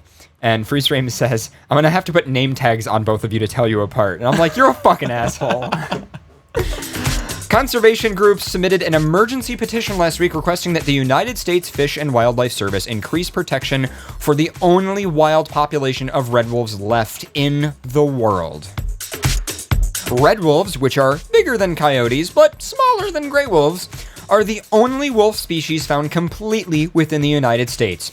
Trapping, shooting, poisoning, and destruction of habitat in the 1960s, however, eliminated all but 17 of them from their native range, which was primarily in the southeast. By 1980, red wolves were declared extinct in the wild, and the last animals were gathered and bred and reintroduced in North Carolina in 1987. They were the first federally listed species to be returned to their native habitat and have served models for other programs. Recently, the population has declined, though, by more than 50% in just the past 2 years.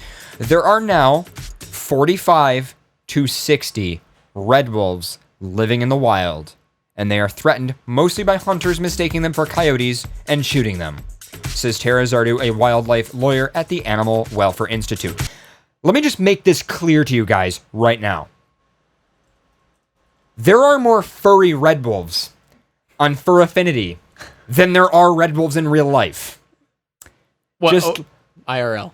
IRL. Okay, thanks. IRL. There are more red wolf furries. There are probably more red wolf fursuits than there are real life IRL red wolves. That's actually concerning. Very concerning. The Wildlife Service recently announced a review of the Red Wolf Recovery Program. It was prompted in part by pressure from North Carolina's Wildlife Resources Commission, a state-run conservation agency funded in part by the sale of hunting and fishing licenses, which has called the program a failure and has claimed that the wolves have damaged private land. Some changes to the program were taken against the advice of some of the biologists of the federal Red Wolf program. The petition calls for the Fish and Wildlife Service, which has decreased its North Carolina staff and stopped reproducing pups in the wild, to establish 2 additional populations of red wolves in swampy areas of Alabama, Kentucky, and other southern states. It also seeks an upgrading of the state's red wolf, or an upgrading of the status of red wolves. Oh, okay. Upgrading red wolves. Upgrade red wolves, which are endangered from non-essential to essential. Wow, we're going to be essential now. For every household. For every household. Essential red wolf. The change in status would grant reserved habitat to the species and require consultations with biologists over how changes to land use would affect the wolves. The petition aims to close loopholes in the Endangered Species Act. Conservation groups also say provisions for non-essential species make it easy to shoot red wolves without punishment. Mating pairs of red wolves establish territory that prevents coyotes from making it on their own, and unlike gray wolves in the east, the timid red wolves ones do not threaten livestock. Red wolves eat mostly small prey like rabbits. You better fucking watch out, rabbits. And nutria, an invasive beaver-like rodent that has been destroying crops in North Carolina. But some private landowners are concerned that establishing a critical habitat for red wolves will allow the federal government to control the use of their land, which they lease for hunting deer and wild turkeys, Ms. Zardio says. Even if the Fish and Wildlife Service were to end its project in North Carolina, it plans to continue working to reestablish self-sustaining wild populations elsewhere in their native range.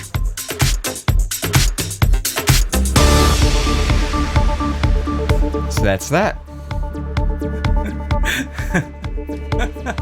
Something's funny. What is it? I sent CJ an article. Okay. Do you want him to read I'm not next? gonna read this. Burritos. I'm not gonna read this Why not? because It's burrito. it is a burrito, and I fucking love burritos. What's in the burrito? Well, somebody really methed it up. What is this? Okay, I guess I'm reading it. Score. The title is "Someone Really Methed Up This Burrito." Why are we reading this? As the dog is howling in the background? I don't know because Pharaoh sent it to me. So Pharaoh, is it actually a good article? It's more of a stupid one. It's probably, okay. We could read maybe a section of it or something. Let me. It's actually pretty ingenious in how they smuggled. It is actually. There's pictures too, and they're actually not bad. About how they did all this stuff. Are you telling me that somebody put meth in a burrito? Somebody actually put meth in a burrito and then smuggled it over a border? I don't. Did they smuggle it? I haven't read that far yet. Did they? Read it. Oh my god! I'm not gonna read the whole thing. You know how sentences work? Start at the beginning I'm and a then dog, work your I way can't down. I know how that works. Burritos can be filled with all sorts of things: beef, chicken, rice, avocado, or veggies. One thing that shouldn't be put in them: methamphetamines. Makes them really good. Customs and Border Protection officials in Nogales, Arizona. Nogales? Is that close to Cart? I don't know. In Nogales, Arizona, arrested a woman on Friday for allegedly trying to smuggle a pound of meth into the U.S. inside a burrito. A 1 pound burrito is pretty impressive. That's pretty impressive. Susan, 23, was trying to re-enter the U.S. via pedestrian gate carrying what looked like a bag of burritos. After a drug dog sniffed them out, the presence of drugs. Sniffed out the presence of drugs in the bag. Officials took a peek. One of the burritos had no guacamole, carne asada, or pico de gallo, but it did have a pound of meth, estimated to be worth about $3,000. That's wow. Yeah, that's it shows a picture too of the actual burrito cut open. It looks like a legitimate burrito. She even saran wrapped it and all. Yeah, she went in. Yeah, she probably ordered a burrito and then maybe got pound of meth. Probably from the same place too. $8 burrito worth $3,000. I'm down with that. Yeah. Investigators said that Laborin, a resident of Nogales, admitted she knew the burrito was stuffed with meth, according to a complaint obtained by the smoking gun. Allegedly, officers told she was supposed to be paid $500 to deliver them to an unknown third party in Tucson. She was charged with narcotics possession. A federal judge ordered that she be detained until her trial. And that's it. That's pretty much it. There you go. That's yeah. Well, in May in Texas, they confiscated 1,432 pounds of marijuana inside more than 2,000 coconuts. I've got a lovely bunch of coconuts. A very lovely bunch of coconuts. Why am I so high? People are just going all out now. I like that they cut coconuts in half, stuff them with weed, and then just like saran wrap them together. That's what it looks like.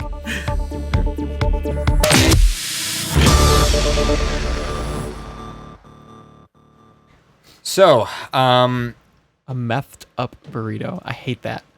I literally hate that. So did you guys see this? 2,000 bees chase after car for 2 days after queen bee gets trapped in the back of the car. Oh no. Look at this. This is ridiculous. So 48-hour bee-related nightmare. A swarm of around 20,000 sparkled chaos when their queen got stuck in a car boot.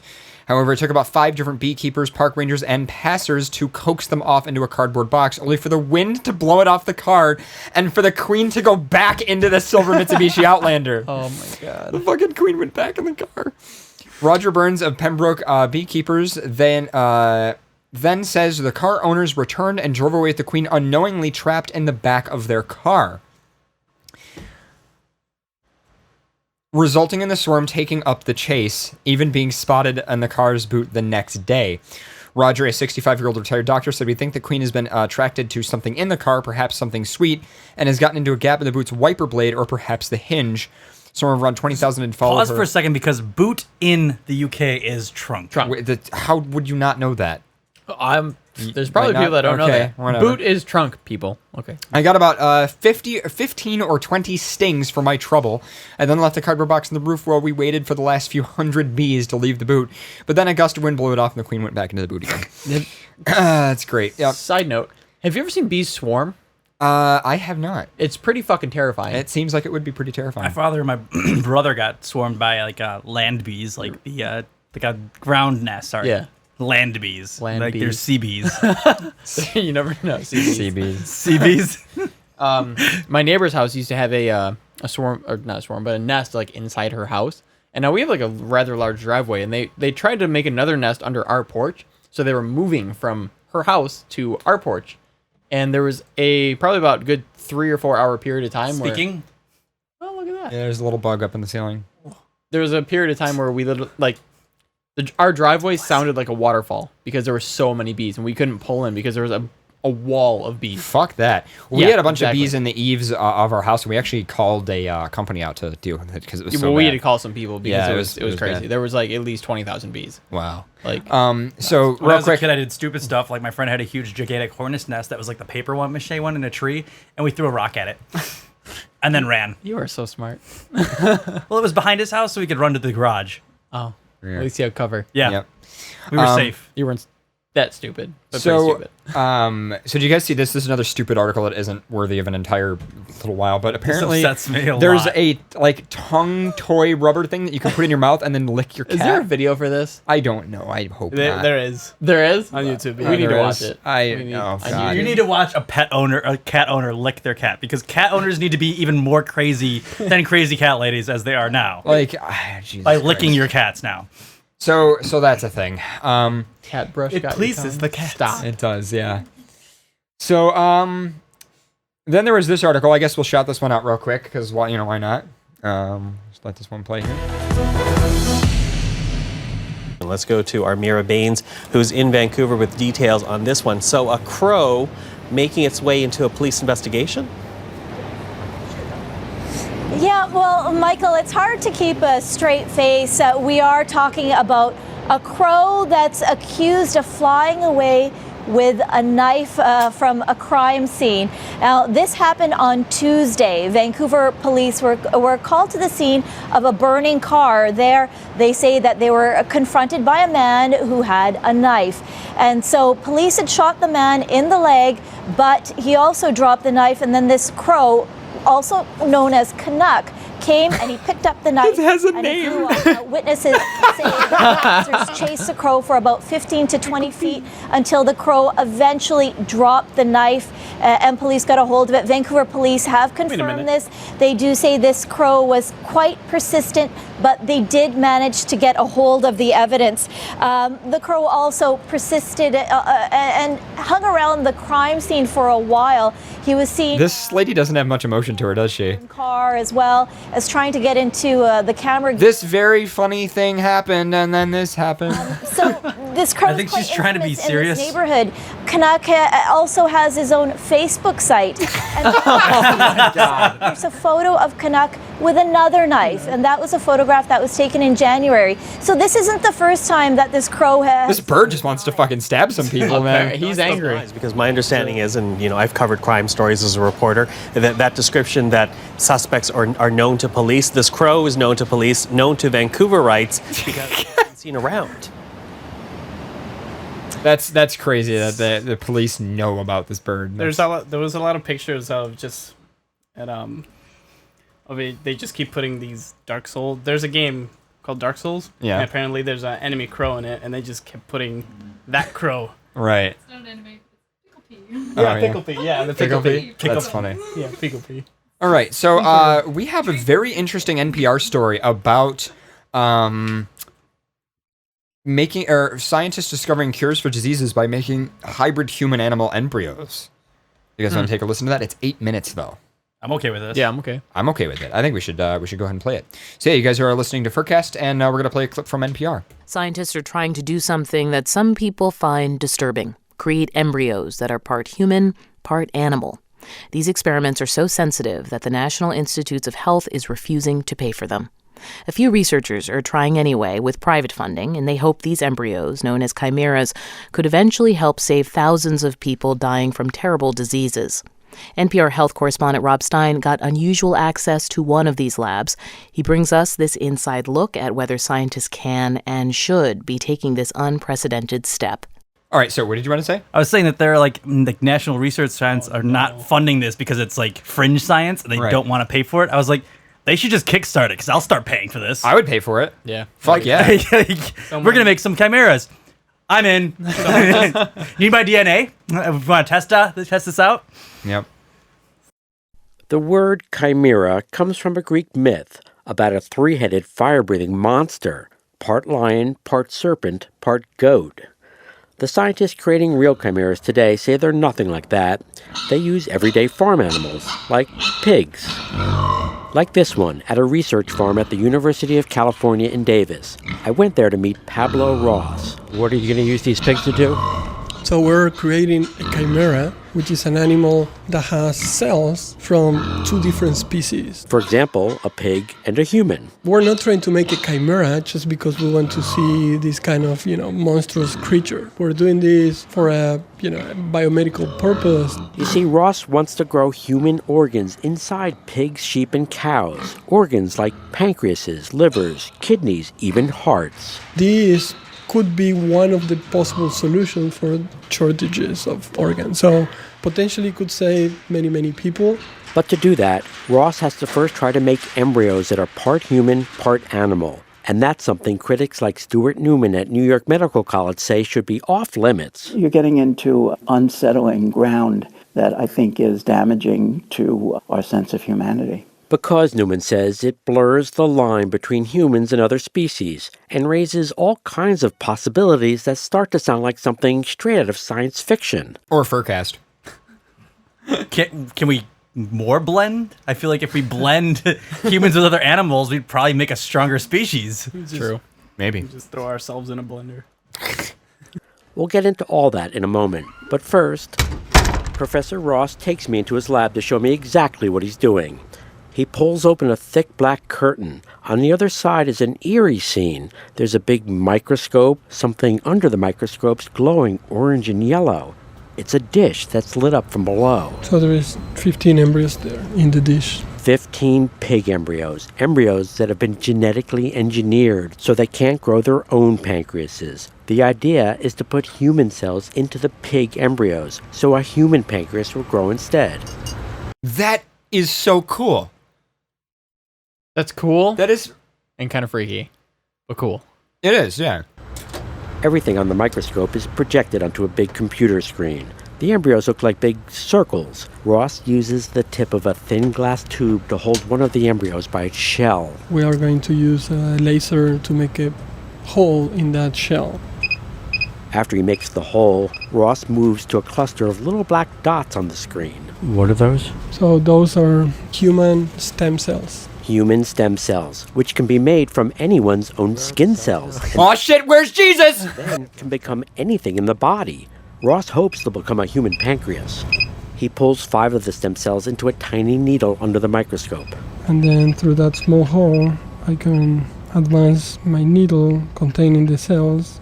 And now we're putting 2, 3, 4, 5 cells into the cavity of the embryo. And with that, he's created a part pig, part human embryo, a pig-human chimera.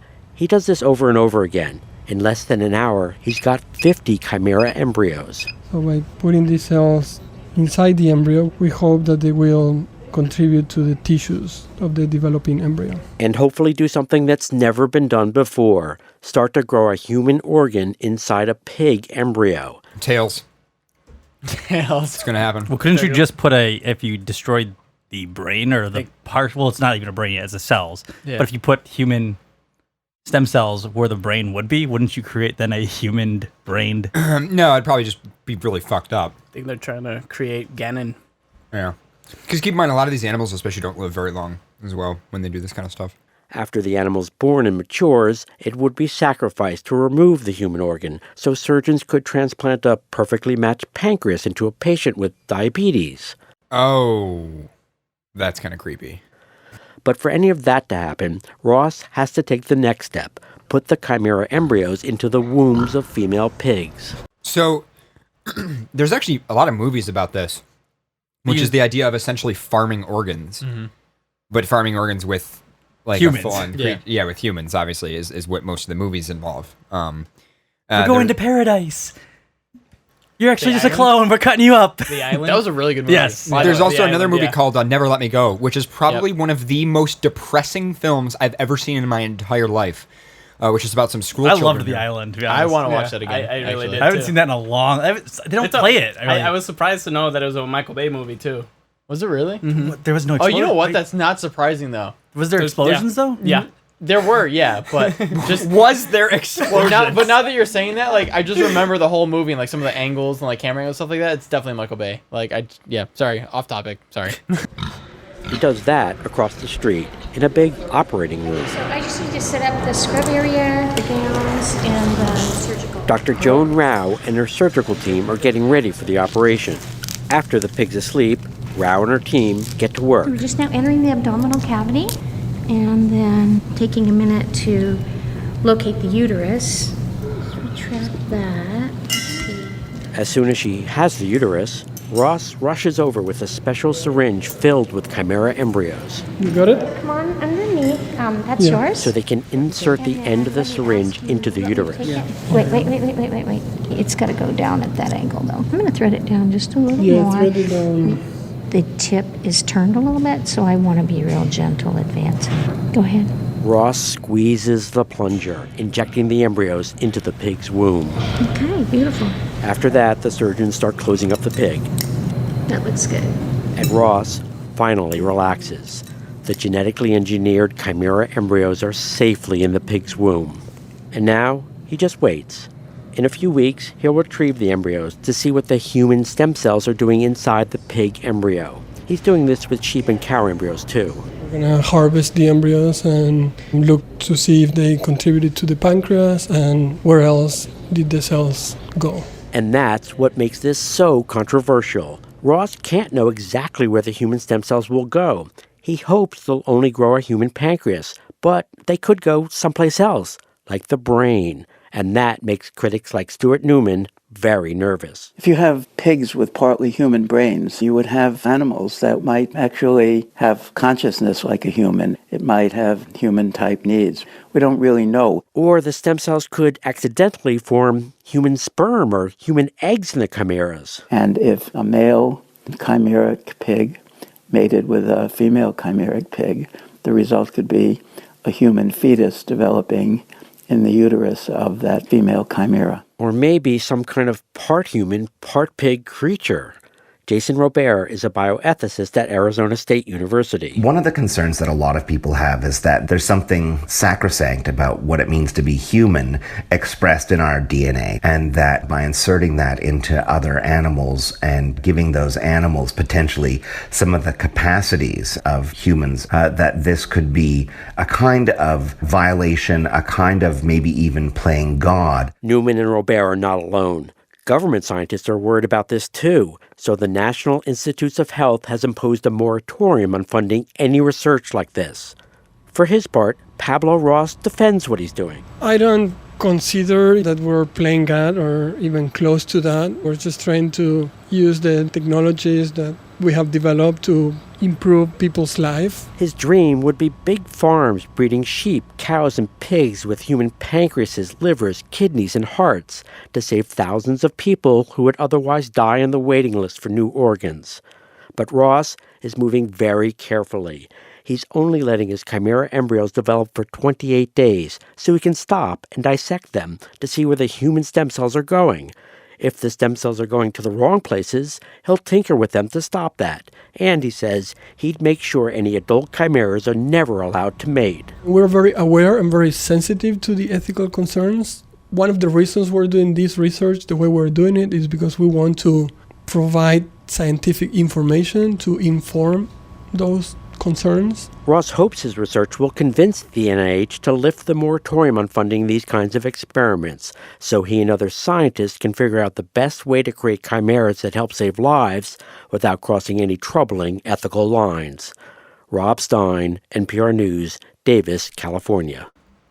That was pretty awesome. I fucking love NPR. That was, by the way, aired on like primetime news. Yeah.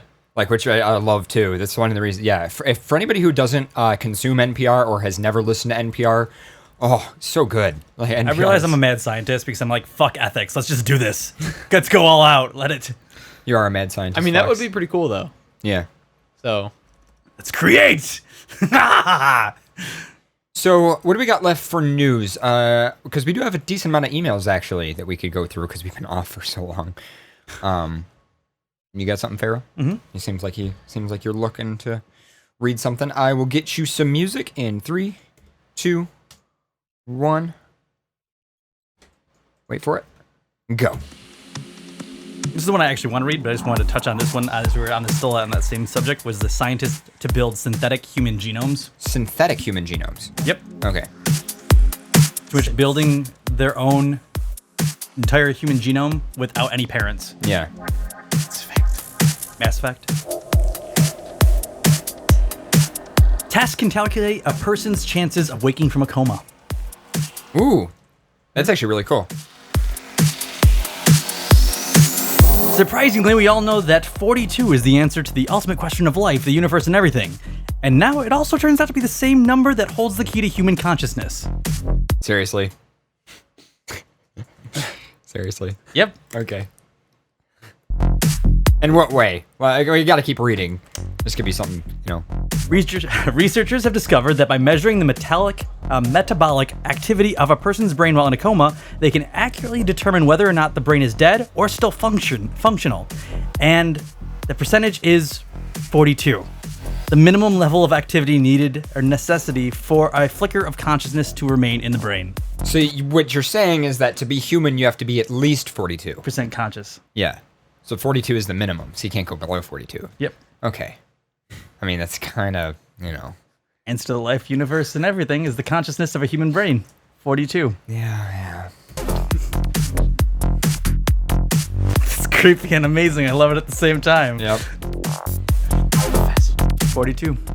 Yeah. Which actually would be then the answer to everything, because without 42%, you would not have consciousness in your brain. Yeah.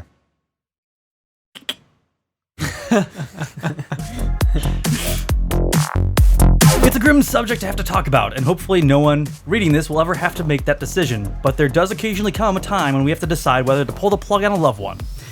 If and when that tragic conundrum ever presents itself, it is important to be ensured that there is no chance of recovery before hitting the kill switch.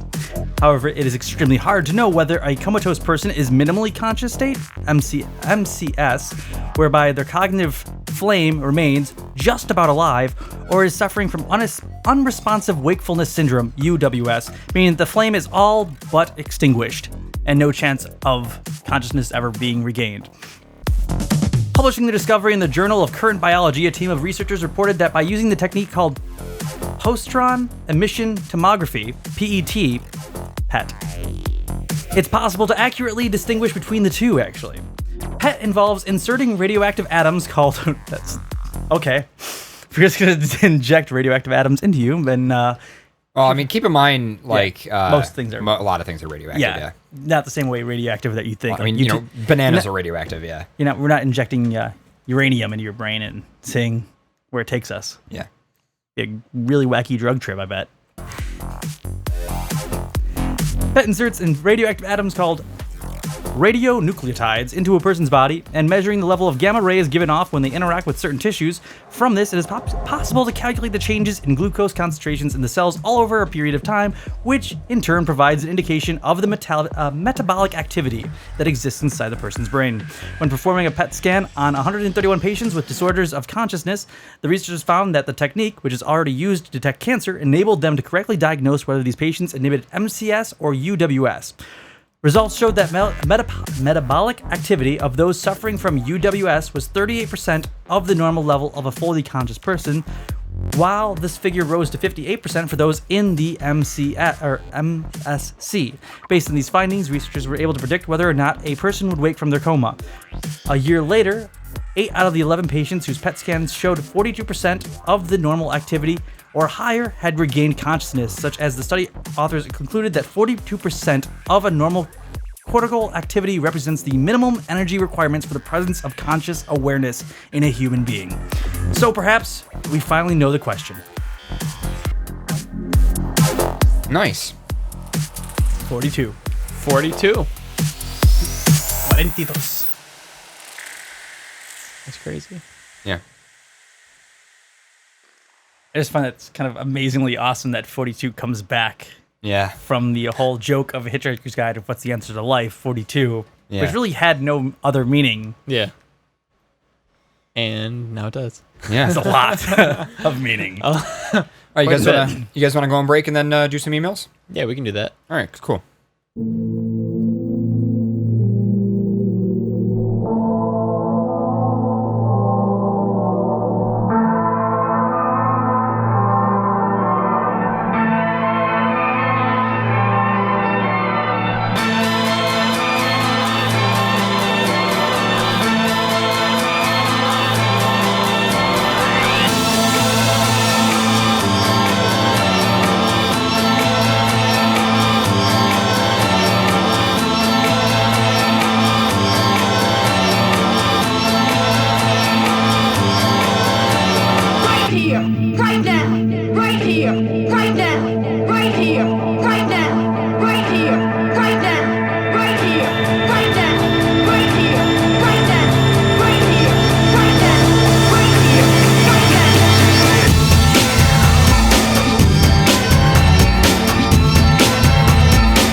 One, two, three, here we go. 1, 2, 3, here we go.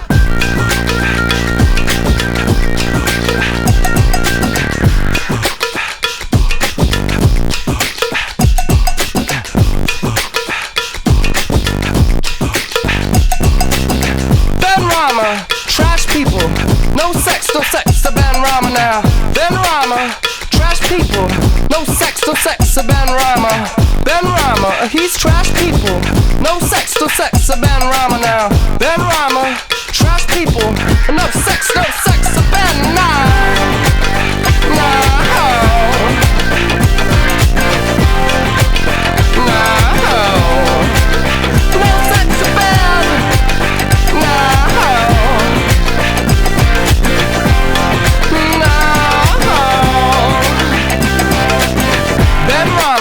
Trash people, no sex, Ben Rama now. One liner, big whiner, no sex, Ben Rama. Got drunker, cheap sucker, no sex, Ben Rama now. Cheap faker, cheap faker, looking like a poor man's off the baker now.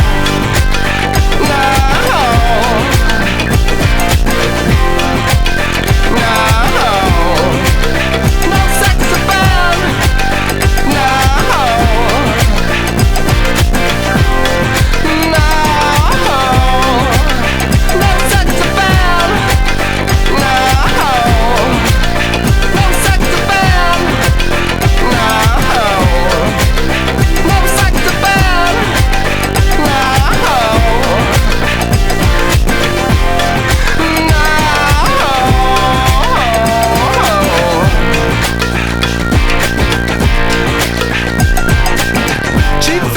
Cheap faker, looking like a poor man's off the baker now.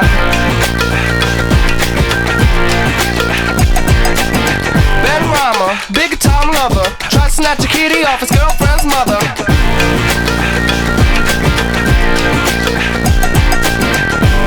We gotta freeze him out now, we gotta freeze him out. Oh, come on, let's go.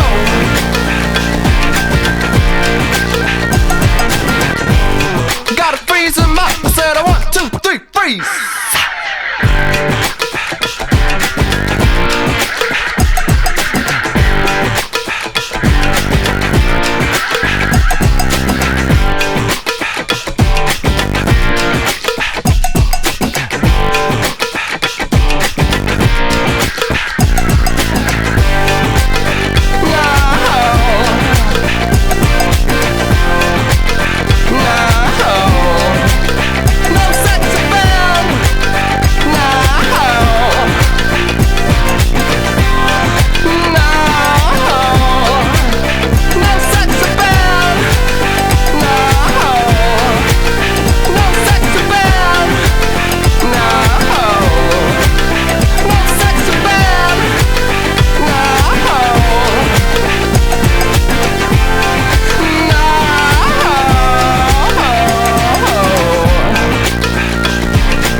Welcome back to FurCast. You guys are listening on XBN, and real quick, before we jump into emails, I believe we do have someone on the line with us. What's up? You're live. Oh dear. Yeah, oh dear indeed. Wait, wait, need to mute. Oh, you need to mute the show? Problems. What the hell is my mouse receiver? All right, well, we'll give him a second to catch in. But anyway, so this is Slaughter Outer, and he's calling in because he sent us these lovely unicorn tears that are so awesome. And how did everybody fare with that? Did you finish it at all? Oh yeah, it was double glass of it. So I mean, double glass of it. Oh, the bottle's Oh, dude, I've already went through mine. You're slacking. What? This is water. Oh, that's water. This is now from that glass. I noticed it didn't actually have any tears or sparkles in it. Yeah, this is just water now. Didn't have any rainbow in it. No. So anyway, are you there now, Slaughter? Yeah, you guys are muted, so now it's just you guys. All right, awesome. So first of all, you're partially in fursuit. I see. What's up? He has really hairy arms. Why are you being so judgmental? Why can't he have just really hairy arms? Fine, maybe he does. All right. So first of all, do you have anything to say for yourself now that you illegally sent unicorn tears across the border? How do you feel? I plead the fifth. Very nice. And wow, you can take the hair off your arms. That's really cool. Shave so fast. Is that Nair? this is right now I'm building my own fursuit, so this is all hand sewn. So I'm just practicing all my hand sewing stuff. Oh, nice. Oh, that's pretty cool. That's awesome. Yeah. So tail. So where did you caught Bigfoot and you shaved him? So where did you get the unicorn tears exactly? I bought them because they're available online, and then I ordered them to my house because I can't get them shipped to my military APO address, which is an American address. So it means they'd probably be shipped to US and back then, but you can't ship them to US. Right. Yeah. So, yeah. So you got them to your house and then you sent them to us, and I imagine you spent way too much money on that. And there's lots of other stuff in the box, by the way. Yeah. We haven't taken that stuff out yet, but if somebody wants to grab the box and lift it, bring it over here. There's all kinds of stuff. I'm lagging out. Am I lagging out for you guys? Oh no, you're not lagging out for us. You're good. Okay, that's just the video feed. I'm just gonna pause. So what else did you put in the box? Careful, his address is still up on. Yeah, wait, just there you go. Hold that down. There you go. I'm glad. So what else you got in the box? I think. What was it? Jammy Dodgers. So I got the ripoff of Jammy Dodgers because I couldn't find the actual thing. Oh, jeez. Is that these? Are they Crawfords? Which are very purple on that broken camera, but yeah. Yorkshire tea. Yorkshire tea, awesome. Is that like barbecue sauce or is that? I'm gonna be having a bunch of this. That's a bullet shell. That is a bullet shell. Holy crap, that thing's huge. Damn, where is this from? That's from an F-15. The base I'm stationed at, they have F-15s here, the fighter jets. So that's what the 15 fighter jet shoots. Oh. That's crazy. Yeah. That would hurt. Just a little bit. Just a tad. Just a little. These are awesome. Thank you for sending all this stuff. It seems really cool. What's we have these. Yeah, there's the HP sauce, the digestives, the dark tar, all these. What's AP It's sauce? The Queens. What? Oh god, this is leaking a little bit. And then you send us a pound. You sent us a pound. That came. You guys get the description that came with that? I think so. Where's there a piece of paper? Actually. Where's the piece of paper? There we go. Here, I'll read this. So it says, and I'll put back on. Oh, I can't put on my camera here. Actual piece of paper. Real They actually have paper. Is that UK paper? UK paper. No. Actually, It's US paper. damn it! All right, Ruined my night. Hello, There FurCast. should be money in there though. Hello, FurCast. There's money. There is money. I just said you sent us a pound. There's a pound right here. Couple pounds. Couple pounds. Here is a simple list of everything in the box. Yorkshire tea, HP sauce, kind of like Heinz 57, Weetabix morning cereal / granola bar, digestive biscuits, Crawford jam rings, which are the knockoff of Jammy Dodgers, Robinson's drink, which is a British Mio 50 milliliters of water wit in it. I also threw in a few pounds in the box. Hope you guys enjoy the contents. Not too much though. :3. Have a great show, Slaughter Otter. Yay. Awesome. Well, thank you very much, Slaughter Otter, for calling in and sending this stuff to us. It's pretty cool. Yeah, no problem. Yeah. And we'll maybe talk to you again in the post show. Hopefully. All right. Thanks for calling in. Too drunk. No. When someone from the UK says that they're 2 cents, do they say they're 2 pounds or do they say 2 cents? No. Cents is pence here. Pence. My 2 pence. Do you have so you're gonna 2 put in your pence? 2 pence. So and then pounds is pounds. There you go. So you guys are getting fatter. You gained a pound. So I have a question. When you're in a strip club, if you really like the dancer, do you just start throwing coins at them? Make it hail. Make it hail. Make it hail. So I actually read up on this because this is actually a very common question, and there's a whole Reddit thread on it. And apparently, what most strip clubs do is they actually just put like a little tip jar next to the dancer. So That's lame. I would rather throw coins at them. So.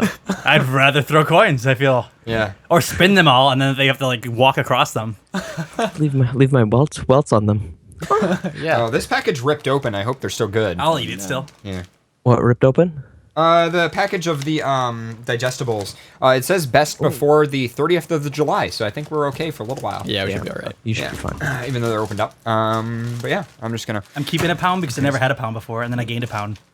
Yeah, you gained a pound. You did gain a pound.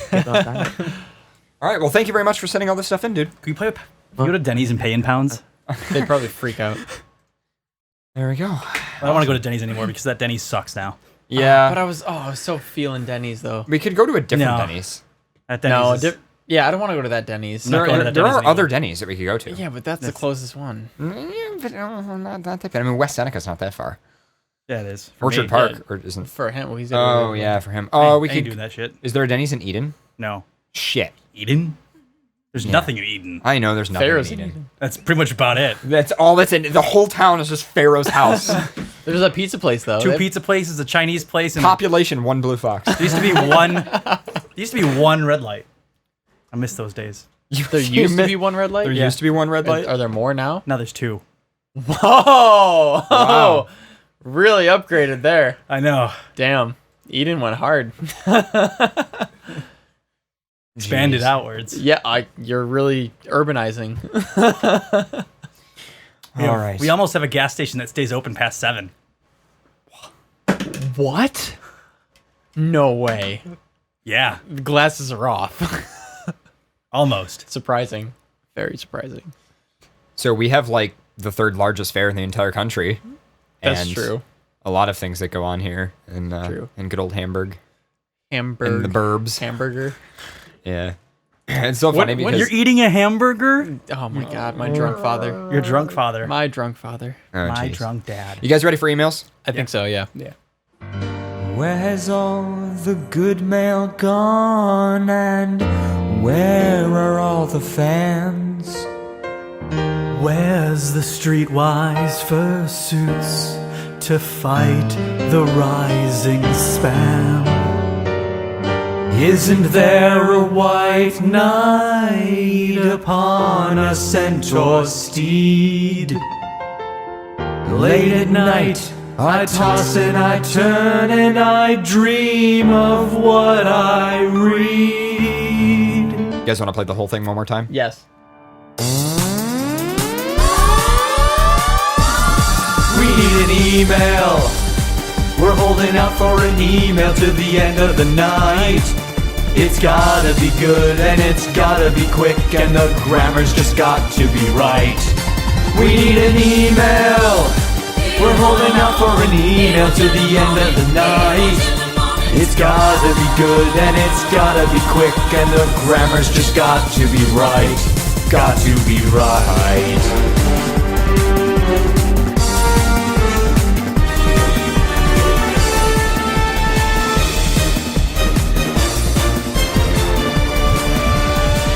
Some were after news, right? In our wildest fantasies. Some were just beyond our reach. There's an email reaching back for me. Racing on the segments and rising with the heat. It's gonna take some fan mail to sweep us off our feet. We need an email. Thank you. I love that email. I can't get enough of it.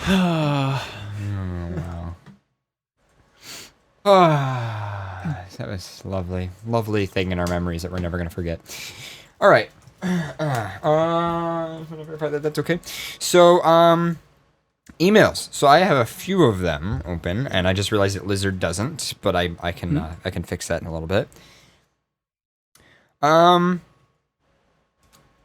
So I have an email. Is that okay? You guys good with that? No, you cannot have an email. I cannot have an email? I'm not allowed? I'm Okay. joking. I I can't. love you. All right. You can have an email. Oh, thank you. Senpai. Senpai. Senpai. All right. My camera's down because it overheated, so I'm just going to use the main camera. Possibly some discussion questions, maybe, hopefully, possibly. Hello, FurCast crew. Hope you've been having a wonderful day so far. I hope you're not too completely broken or spent. I'm going to try and keep this short and sweet. Here goes the questions. What are some general thoughts you might have about FA, like the structure of the site, its management, what people do there, and how you've seen it grow over the years, and a few examples of things you could mention? So, the thing about FA is, the thing I don't understand about people who argue over art websites is it's like you can use more than one. Like, it's not like you have to use one art site and, oh my god, you know, I can't use FA anymore, so I have to delete my FA and do this art site. It's like, no, just use multiple sites. Just all you gotta do is link things together. You know, I mean, shout out to Neon Possum, for instance. Neon Possum, who's a Patreon supporter. If you go to neonpossum.com, there is a link to all of Neon Possum's different art profiles. You don't have to worry about which one art site you like to use. So that's the general thing. The thing is about FA is FA has a history. FA has a history of a lot of issues. And if those are issues that concern you, then maybe you should, think about that when you consider using an art site. That's pretty much it. My only other opinion is don't use the same password on multiple sites. And yeah. And the other thing is different art sites. I would say this. The primary difference between the different art sites is priorities, right? Some art sites prioritize the interface, the security, the usability. Other art sites prioritize maybe the type of content that they have. Take, for example, is it Ink Bunny, I believe, that allows cub art. For some people, that's a make or break thing. For some people, they completely avoid Ink Bunny because of that. Other people, like me, don't give a fucking shit and will gladly use it. So that's the thing. It just depends. Some people that's a priority. Other people it's not. For Affinity, their priority is obviously not certain things that I won't mention, but I imagine you can kind of figure out the things that are not their priority. But then again, FA has absolutely fantastic content on it. I mean, no matter what you're into, no matter what kind of art style you like, there's something for you on FA. So it's only because it's been around for so long. Yeah. But you know, that's the thing. It's all about priorities. Number 2, what is your personal definition of furry? As in a furry person, what are the criteria of a person to be considered a furry? Or only read the best as expert if you thought about it a little bit. Okay. As Nuka has stated on the show, using scientific statistical research, a furry is a person who considers themselves a furry. That is like the scientific definition, according to the Anthropomorphic Research Project. For me, a furry is a person who likes the art style or theme of anthropomorphic creature, and most importantly, someone who wants to be considered a furry. There you go, you said it there yourself. As a bonus question, what are your thoughts about fursonas and how people think of being furry as tied to having one? Don't need one if you don't want. What? You don't need one if you don't want one. Yeah, you don't need one. But if you're interested in that topic, I highly recommend checking out all of Nuka's studies, the Furry Anthropomorphic Research Project. They have tons of information about fursonas and all the statistics and demographics. Number 3, as an extremely poor attempt at a somewhat funny question, would Paradox like Pharaoh more if he was a Tor? Also, would CJ mind being a Tor? Would Paradox mind if everyone but him was a Tor? I apologize if these are dumb questions. Anyway, thank you for reading. Have an amazing night. Your average rodent listener, Neth Ruziki Azhati. I don't know. A-Z-H-T-I. Azeti, I don't know. Anyway, so the thing is, my actual secret, interest in life is to actually, not necessarily be a tar, but to meet a tar, IRL. It'd be like a dream, like a pipe dream of my life. So no, I would not mind if everybody except tars, or except me were Tors. Everyone except me was a Tor. Would I like Pharaoh more if he was a Tor? No. I would like if everyone was a Tor but Cart. That'd be great. That would be my wish. I still think I would sacrifice. He would still probably be happier than he is now, though, because I actually talked to Cart, and even though a high priority for him is being a Tor, he said if there were Tors in real life, he would be all over that shit. I don't think I've ever seen a scaly Tor. A scaly Tor? Yeah, I don't think that would be interesting. I have seen several. They usually don't look scaly, but I have seen scalies and species that are Tors. Okay. Yeah, they exist. Actually, I think I know one. It's in my FA favorites. I'll pull it up for you in a little while. Or just wish that everyone was a Tor, but Cart could never see or feel that they were Tors. So harsh. Why are you so mean to him? Cart's a good guy. Cart is a good tar. He's a good leggy. As for CJ, he brought this upon himself. Would you mind being a Tor, CJ? Probably not. Okay. Moving on. That was an email. Be interesting. I wouldn't like it. I try everything once. I'm trisexual. You're trisexual, as in you'll try things. Yes. Okay. Get out. No, I'm not gonna get out. I'm gonna stay here. The chat said they want me to stay. So just saying. Now, soon you're gonna be arguing that you're more bi. What? No, I'm just try.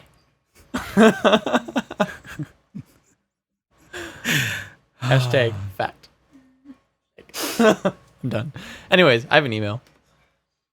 Good, because I really just want to hear your voice even more. You're involved. Wow. Basically. All right. It says, shouldn't we have music? I feel like it's really quiet. It's kind of quiet. A little quiet. All right, give me a sec. I'll get some music for you in a second. Soft background noise. Yeah, it's just maybe elevator music or circles would work too. I do actually have elevator music that we can play. SpongeBob Squeaky Shoes. Here we go. SpongeBob SquarePants. Does this help make it? I don't know. I think it's this makes it awkward.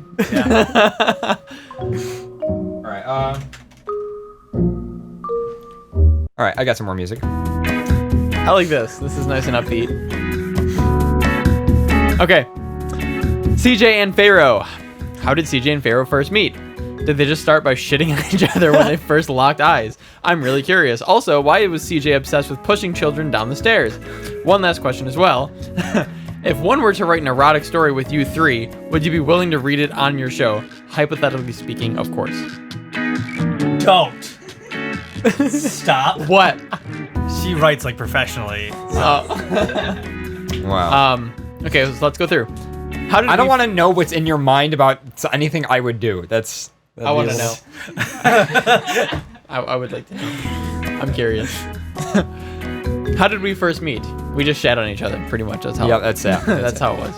Game nights. Game nights, actually, legitimately through game nights through other furries, and we just kind of hung out. And then before CJ ever drank alcohol. Yeah, there was before he had a fursuit. There was a point in my life where I never had a fursuit, and I was super against drinking alcohol. Not for any specific reason. I just didn't have an interest in it. And then he drank alcohol at a con, and life went downhill. It was all downhill from there.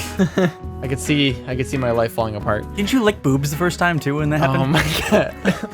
Yeah, I went there. I just explained that story right on air for you. Yeah, I did. So when we say downhill, it went fast. There was a lot of firsts that night. There was a half bottle of vodka and some massive titties. That just kind of happened.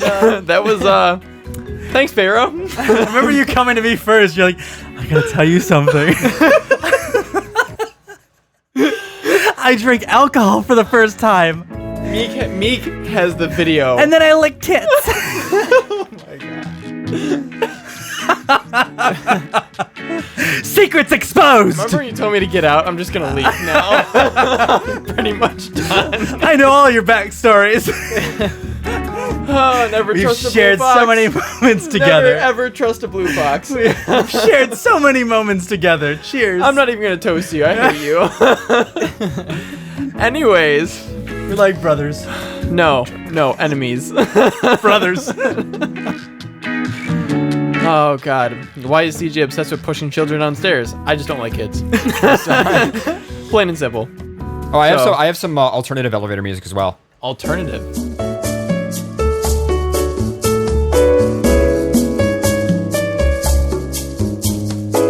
So anyway, you were saying. Oh, last question. Erotic story about the three of us. If we were to read it on air, to be honest, I would push that right to Paradox. I think there's like half poorly I think drawn. the better question is if we read it on air, would we get an erection? I wouldn't. I don't think I would either. My dick would probably like crawl inside myself and or jump off and run away. So TFing into a female? That's actually a fetish. Oh no. Fucking Christ. Is the story like turning into like you TFing into a female and us just like railing you from I both don't know sides? what the story's about. It says hypothetically speaking, of course. So it's not gonna happen, right, guys? Right? I mean, our fans are pretty much not gonna do that, right? You TFing in a female and us Guys? like Eiffel Towering you? It's kind of weird. Can you just keep your fantasies to yourself? I really don't want to hear what makes I'm just trying to insert terrible don't insert mentalities anything. into your head. Choice of words was very poor right there. Don't insert anything. Just No. No, you don't get one of these. You're banned from FA. I'm sorry that you're having bad visuals. It's your fault. A lot of things are. Yeah. A lot of things are. A lot like Everclear and more titties. I can't say not my fault. Yeah, it was completely my fault. Completely your fault. Why is it that when you get like drunk, you turn more straight? I don't know. Maybe I should just be drunk all the time. I just kind of cower in a corner, like scared from I'm you. just like, yeah, girls, hey. I'll never forget when Pharaoh was ridiculously drunk. And he just if he laughs, he laughs really hard. But the one time you were like so drunk you couldn't stand, and you just came up to me and you looked like so out of it, like you were gone. Was that party? And that was because him and Sozin were just sucking on titties, and I couldn't handle it. Pharaoh came over to me and he's like, Paradox, I care about you so much, but I can't handle any of this. The only thing I remember from that moment in time was you coming up to me and going, CJ, we need to get out of here. I'm like, yeah, we need to leave leave. That's all I remember. Like, and titties. I remember the titties. Then we ate the best chicken fingers of our life with. And then I made out with the lamp. I made out with the lamp. We all made out with that lamp was getting some. They removed the lamps for MCFC. Do you remember Paul had a really good set? Oh my God, Paul was. That's where he became a DJ. That's where he became That DJ was Paul. That was DJ Paul. DJ Paul Legman. Yeah, which was actually just a Bluetooth speaker inside Paul. Inside Paul, but it resonated great, and it was so loud. Meek was there. Do you remember? Yeah, we have a picture of that. It's on Paul's Twitter. It is. Yeah, it's like the first image. If you go on Paul Legman's Twitter, there's a picture of Meek Rat. It's Paul the Leg. Wearing a bra that was... We were showing my mother, remember when he came to my house? Yeah. We're just Oh my God. this picture sums up so much. That was... that was a party I don't ever want to remember, but it's the only party I ever remember. I don't want to remember. I don't want to remember But it's the only one I remember. Anytime anyone's like, yo, do you go any... have you been to any good parties? I'm like, that one time. But I'm not going to tell you about it. You and Sozen were too straight for me to handle. Yeah, actually, that's the truth. That's pretty much what broke me. That's me. Yeah, we shared... So let me get this straight. Pharaoh has his shit together because we're gay. Yeah. Okay. That's how it works. If we were straight... Pharaoh would be forever broken. His life would fall apart. Literally. I don't know if I can handle it. piece. Like he wouldn't perform at his job. He'd get fired. Like he wouldn't. He'd turn orange. Run off the bed. Yeah, that would be some shit. Guess I'm gay now. Typical orange. Typical orange. Pharaoh just shows up at my house and be like, Paradox, listen, you gotta suck a dick, man, please. Please, for my sake, please. Suck a dick. Please, just suck some dicks. I can't take this anymore. Please, tell me something is fabulous. Say it's fabulous. Do you like rainbows? Come on, throw me a fucking bone, man. I get you rainbow stickers, rainbow shirts. Wear them now. And you'd be like, no, my favorite color's red, man. Gray. Gray. Like gray. Gray and white. Yeah, can you stop yelling? My wife's in the background. She's getting concerned. Oh my God. Comes out with 2 kids. My life's over. It's like... Oh, that would be the day. Pharaoh, I have kids. Pharaoh pushes our kids up the stairs. Please go. If I walk into a con and see him having sex with like a female, I'll lose my mind. I was just like, I'd be like that face where like everything's Star Trek. Concerning than you turning gay. It is. Like I would be completely offset. Is this a bad time to mention that there's actually a female furry that I have hung out with at a couple cons and we might do things at AC? See, it's not that you might do things. I've known this whole background from you. Right. But if I just like walked in and you're just like plowing some female, I would just be... Oh, what? I'd probably seize out. Has a seizure. I probably would seize out. I would just like, I wouldn't know what to say, what to do. My mind would shut down. I would have to like contemplate if like what I was seeing was actually occurring. And then like, just my mind would shatter. Like just shatter. You go into your panic by your side. I'd help you. Thank you. See, you have walked in on me having gay sex before, and Pharaoh just kind of goes, "Oh, nice dick," and you walk out. I've never said nice dick. I'm pretty sure you did. I've walked in and had a conversation with... I said that once, and I regret the decision ever since. Why? Pharaoh's Twitter account. What? What about Pharaoh's Twitter account? Oh, God. What happened? Listen, you're never going to move on unless you let it out. I can't. Okay. I don't want to remember this. Oh, you were telling me that. I told you. It was before we climbed a waterfall. It was quite romantic. It was... So... I don't want to... Do I have permission to tell this? Wife posted a picture of my dick. Okay, well, I seen Pharaoh's... See, I would rate his dick 7 out of 10. You seen it? Yeah. Okay. Yeah, I've seen pictures of his dick. I saw 2. Oh. And I was like... I didn't... Okay, hold on, let me... Here I am, innocent me, scrolling through Twitter. AD Twitter. Innocent me scrolling through AD Twitter. Innocent me scrolling Great start to the story. Just so you know, I'm innocent, guys. Right. So I see it, I see a penis, and I'm like, oh, it's not bad. And then I read the Twitter handle, and I was like, it's Pharaoh! And there's just that ongoing joke between us that like we'll never see each other's dicks, and I'm like, I just said it was good looking. And I just he came over to my house to tell me how his world shattered. 45 minutes to his house to tell him face to face. That's how we walked up a waterfall together. You drove 45 minutes to his house just to tell him that. I'm like, I need to tell you something.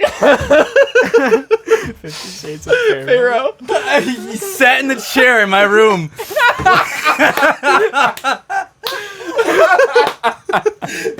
My wife looking at it like, is something wrong? Is there like a death in the family? I was so I couldn't handle myself. I didn't know what to do. Like coming out to your parents or something. He drove out to my house to explain that he saw my dick and it looked good. Oh my god. CJ, I'm so sorry. My cheeks are... I've since semi-recovered. I'm progressing each day. I'm just looking towards the light. Yeah, with my empty glass. Yeah, that happened. However, you just said 7 out of 10, which makes me better because I was 8 out of 10. Yeah, he's 8 out of 10. Gotcha. See, Pharaoh probably wants me to rate his I'm dick not low. trying to impress guys, so... Shit. Oh, wow. Wow. Where did this all spawn from? We are a fucked up family. Me and you meeting, I think, for the first time. Well, that's pretty accurate. No, an erotic story involving Erotic the three of story us. about us, okay. Have you guys ever thought about like how fucked up like us as a family We are? is? Yeah, that's, pretty bad. Imagine us living under the same household. Oh, God. It's gonna be bad. Luckily, his house, there's a lot of space to spread out, so we're not going to be all... Yeah, there is. Yeah, Pharaoh's house is pretty, If I need a moment somewhere. House. Yeah. In the middle of the woods. I'm just going to crawl in the chimney. What's funny is Pharaoh's house is in the middle of the woods, so we would literally be animals living in the woods. True. With like fiber, because Yeah. I have like with fiber, yeah. True. Yeah. Very Can you true. get business fiber? Can you actually get like HFC fiber to your house? Well, there's a fiber node right next to my house, so Oh my god. Seriously, like the node's right there. So you can actually like slice the fiber and run. Took the picture of it. But I mean, what I'm saying though is that we can get. Well, the only thing is there's no GPON fiber though in your area, right? There's no. It's a T5 or whatever the. Right, but is there any level 5. Verizon in the area? I don't know. So okay, so no matter what, the last mile is going to be the company that should not be named. Is that what we're saying? I mean, the security on it is just a bolt, so we probably could just run our own. Well, yeah, but you'd have to map it on the, on the node and get it into the CMTS. But if you don't mind that, I've got some MAC addresses and certs that we can load onto a modem and. Didn't say that. Anyway, moving on. I have an email. You guys okay with me reading an email? Absolutely. Awesome. So here we go. Fan emails. Mystical Blue Fox. Oh no. Not the good kind of blue. Wow.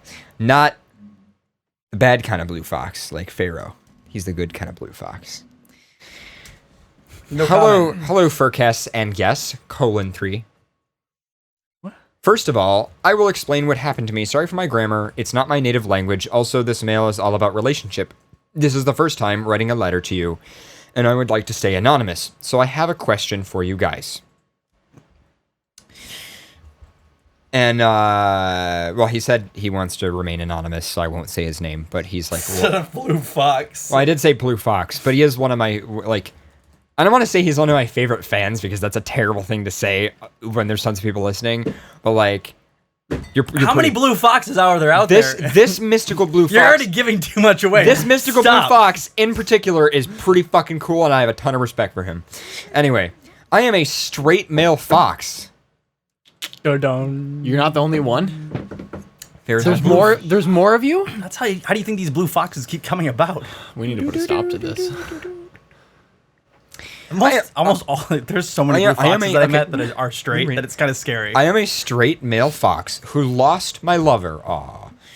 Because I'm weird, furry, and I have some fetish or interest to watching furry porn, especially gay, trans, and chatting about stuff not particularly male. Also, she thinking I'm gay, I'm chatting with my friend about some stuff, and for some reason she used my PC when I was not at home. My account stayed logged in when I was chatting with a friend of mine about some kinky stuff, and she saw everything and wrote and that I had written about some photos. I think he's saying that, like, his girlfriend uses his computer and saw shit. So she didn't understand furry, and we lived together for 5 years, and yes, it's my fail. We all have secrets and things that we can't talk about, right? Sometimes we lie to keep things. I understand it's not normal, or I understand what is normal and what is weird. Something changed inside of me. I understand that that it is it, but I don't know what I need to do. How will I live, and if I find someone who will love me?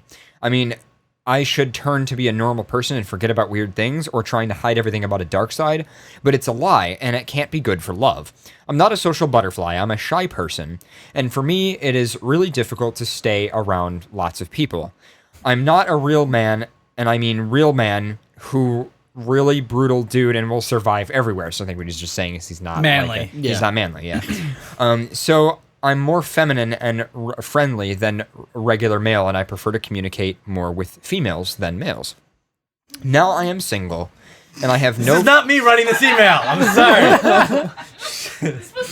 Well, Pharaoh's a social butterfly, so that it's already, yeah. Now I'm single, and I have no friends with... I will share my feelings and just talk about everything. And it's conditioned by the fact that I live in another town because of a job. Also, for some reasons, I can't leave this town or quit work to move forward for an extended time.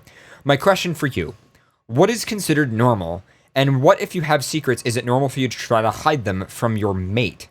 Best regards, Anonymous. So, that's actually a really good question. That is a really good question. I mean, to be honest, if you were to have like a lover, like sharing obviously some of your like interests or fetishes, like is something that I would actually like share, with like a mate or whatever, like something that I think you would. I mean, not like upfront initially, right? But like maybe if you can get into it, like, hey, like I kind of have an interest in this or whatever. Or sometimes like maybe that's how they met, like through a similar interest like that. So I don't think it's.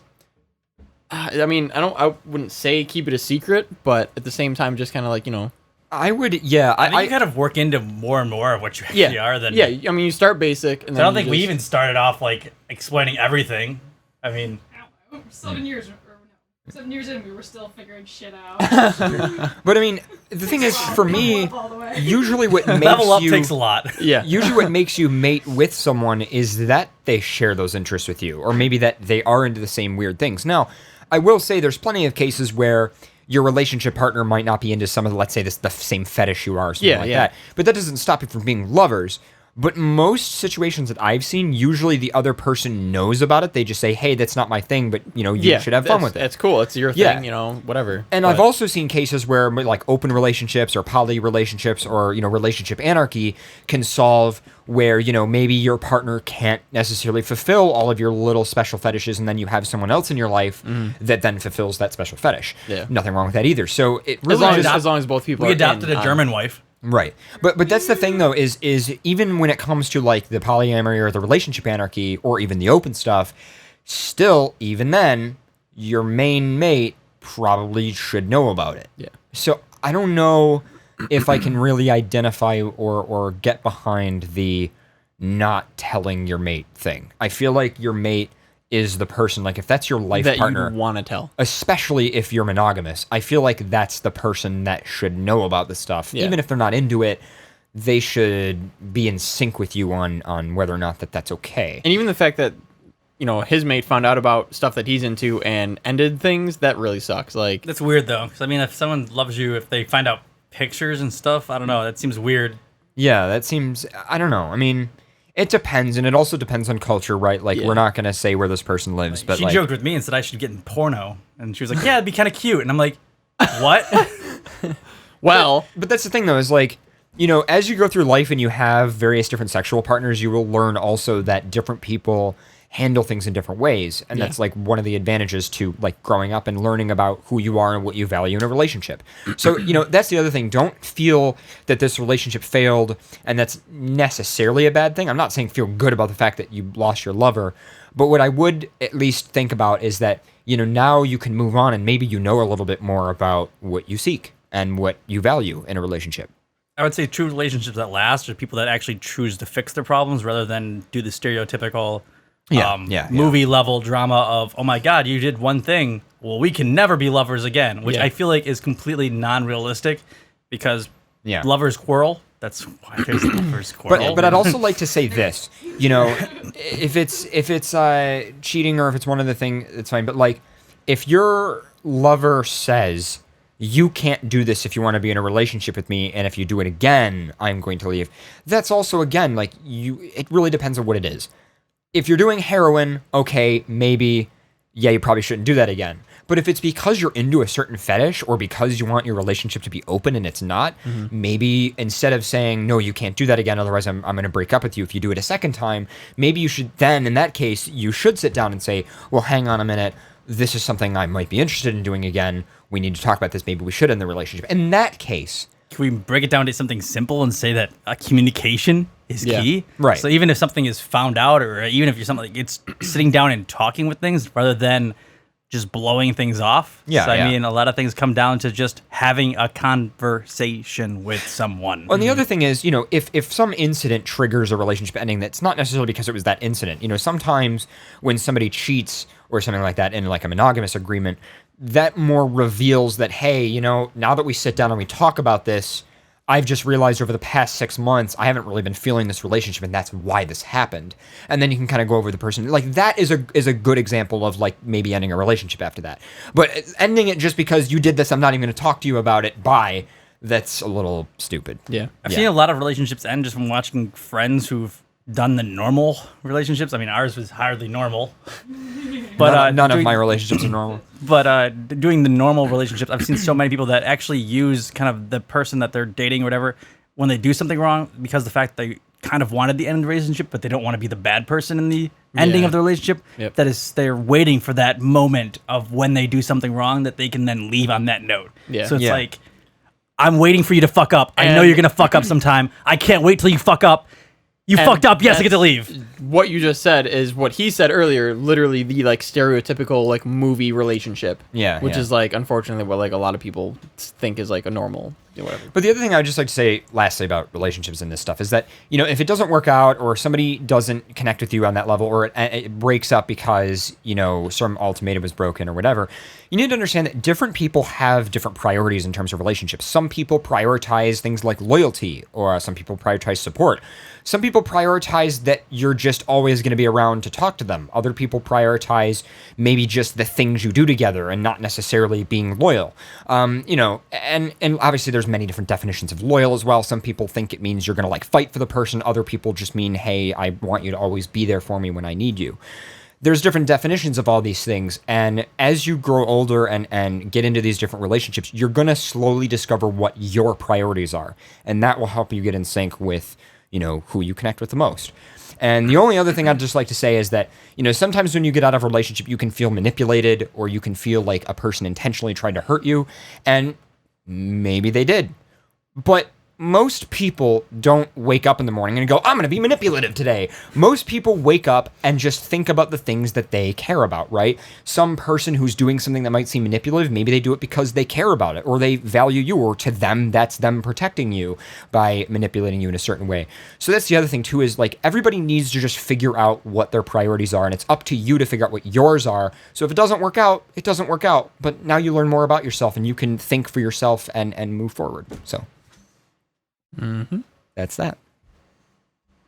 I don't know, I think I would try to like everything I would say, but also on the lighter side, I feel like I don't really see people as manipulative and like untrustworthy, and like I usually would say there are some people I know of who I would lean more towards yes to finding them as manipulative, but again, it's such a term that's hard to use because maybe to the people involved in that situation, it isn't manipulative. Maybe that's what they value. You know, if I'm in a relationship with, let's say, Ryu here, and I tell him, like, I put limits on him and he cannot talk to people that I don't like, or, you know, if I have a fight with somebody, you know what I mean? Like, to some people, they might say, okay, well, that's manipulative. But maybe to me, it's not. Maybe to me, they like the control. Maybe because you like the fact that I'm protecting you from people that I've seen be destructive. Or maybe I'm like, hey, this guy has hurt people in the past, and I don't want you to hurt you, so you need to stay away from him. Some people see that as a very loyal, caring mate. Other people would say, well, that's manipulative. You need to let that person decide for themselves. So it's like, there's so many different definitions that it's like, a lot of times when people say someone's manipulative, really it's just because that person has a different priority on what's important to them in a love relationship. Once it gets down to money or drugs or other things like that, then yeah, okay, I would say manipulation's maybe a more appropriate term to use. But, you know, if it's just psychological stuff or, you know, who can be with who or who's with who or who can't talk to who kind of shit, it's really just people and petty drama. Psychological is the most powerful, I would say, out of all of them. Oh, yeah, But at the same time, you can't really jump into someone's shoes and say that they're being psychologically, you know, tormented or something like that when that might be something that they actually like. So it's one of those weird things where it's funny, but at the same time, like, I mean, of course, there's extremes to it. So, I mean, I'm not saying that everyone... My biggest piece of advice is this. If you get out of a bad situation or something like that, and maybe your mate criticizes you in a lot of ways or whatever, what's best to do is read everything that they say about you. Think about it. Really understand why they might feel that way. Put yourself in their shoes. Understand why they're angry. Maybe this person isn't trying to be evil to me, and just think about it. And then move on. Put yourself with people who bring you up in life, not down. That's not to say that the people who bring you down in life don't have something important to say, because they probably do have something important to say. But it's just to say, surround yourself with people who bring you up in life and talk with those people about what that person said and say, you know, am I really this way? You know, my mate broke up with me and said that I, you know, manipulated them or something. Do you feel that way? How can I be a better person? How can I move forward? Well, and maybe those people will give you good advice. I have a silly question from this email, though. Did they fight to try to get them back at all? Doesn't say. Doesn't say. Sometimes if you love someone, you know, granted, you might have a fight or something, but did you fight to continue anything? Did you fight to have a conversation? Did you fight to sit them down? Did you fight to essentially correct any kind of mistakes that you had, rather than having them break off a relationship and then just never try to be like, oh, yep, that's what they did. Okay, bye. Yeah. Like, I mean, I feel like there's some things that can still be saved. It's the fact that how you react to situations and how you handle things. And again, it comes down to that thing that we always say, communication. Yeah. Imagine talking to people, a person that you love. So your overall recommendation would be communication. I'd say my biggest recommendation would be that you need to decide what's best for you, and that as much as your enemies might bring you down, your enemies can teach you things about yourself. Well, communication and stuff, but also, like, the fact is that I don't think it was touched on in the email, was the fact that sometimes you do have to fight for what you do love. I mean, to some extent. Mm-hmm. So, I mean, you can't just give up. If someone says, well, you know, that's it, I'm ending it. And if you're like, okay, yep, it's over then. Well, I'd also like to say this, though. Again, difference in priorities. Yeah. Some people think that what makes you an important lover is that you will fight for your lover. Mm-hmm. Other people say what makes you a good person is if your lover says no or they want to be with somebody else, you hands off. And that's the thing. Like, I would say I'm probably more of the hands-off type. And I have actually been accused by people for saying, well, if you really love that person, you should have fought to keep them. And I'm like, but I'm not the decision maker for them. That person is, you know, I will always be here for them, but they need to decide for themselves. And other people say that is being... But I think there's two scenarios, though, for that. Because I feel like you could fight, but they can also be, you could be also hands-off. So if, like, she was like, oh, well, I found someone else that, you know, I love a lot more or something like that, or she was happy with someone else. You know, I would fight a little bit, but at the same time, I would also be like, hands off. Well, it's like, if you're happy, you know, as long as we're still friends, you know, by all means. But you'd still have a very lengthy conversation. Yeah, it's something like that. But it's one of those things where I feel like there's still some fight left, but at the same time, you have that hands off thing as well that you can have. So if you want to see someone, if your goal is to see someone, again, happier, then maybe you will be more hands off. But at the same time, I think that fighting for something that you love is, to some extent, because you're not going to go full stalker level, like, well, we need to be together. Yeah. But at the same time, like, there has to be some initiative to show that you want something more, or you were willing to sacrifice maybe something that you like for them to bring them back. Like, to show sacrifice, to show that something that you're willing to give up. You know, maybe that's not always the best thing to do, but at the same time, it sparks communication. It sparks kind of compromise. Well, and it also shows other people that you value a person, you know, and it just really depends. And, you know, sometimes you'll do that and you'll fight for a person, and other people will just say, well, you're crazy and you're being, you know, manipulative of them. And it's like, you know, it just sucks. People will accuse you of all kinds of things, but you need to decide what's important to you. Relationships are about give and take, isn't that right? Relationships are about give and take. What? But yeah. Lot of that? Lots of that. Oh, okay. I have a feeling there was just a conversation had about that. What? Huh? No. Oh. I wasn't in a conversation about that. That's our normal conversations. Oh, okay. Just the way you said it, I was like... Do you take Ikazuri's blue, Pharaoh? Purple. And you take the purple? She likes purple. Oh, okay. Well, there you go. Never mind. Relationships are about give and take. Not gonna say anything. Yep. Relationships, a stable one, give and take. Yeah, working. Well, like you said, communication is pretty much key for any relationship to work out. Okay, moving on. Relationships are fun. Do I make you feel comfortable, CJ? No, you don't make me feel uncomfortable. It's just relationships. It's just. Yeah.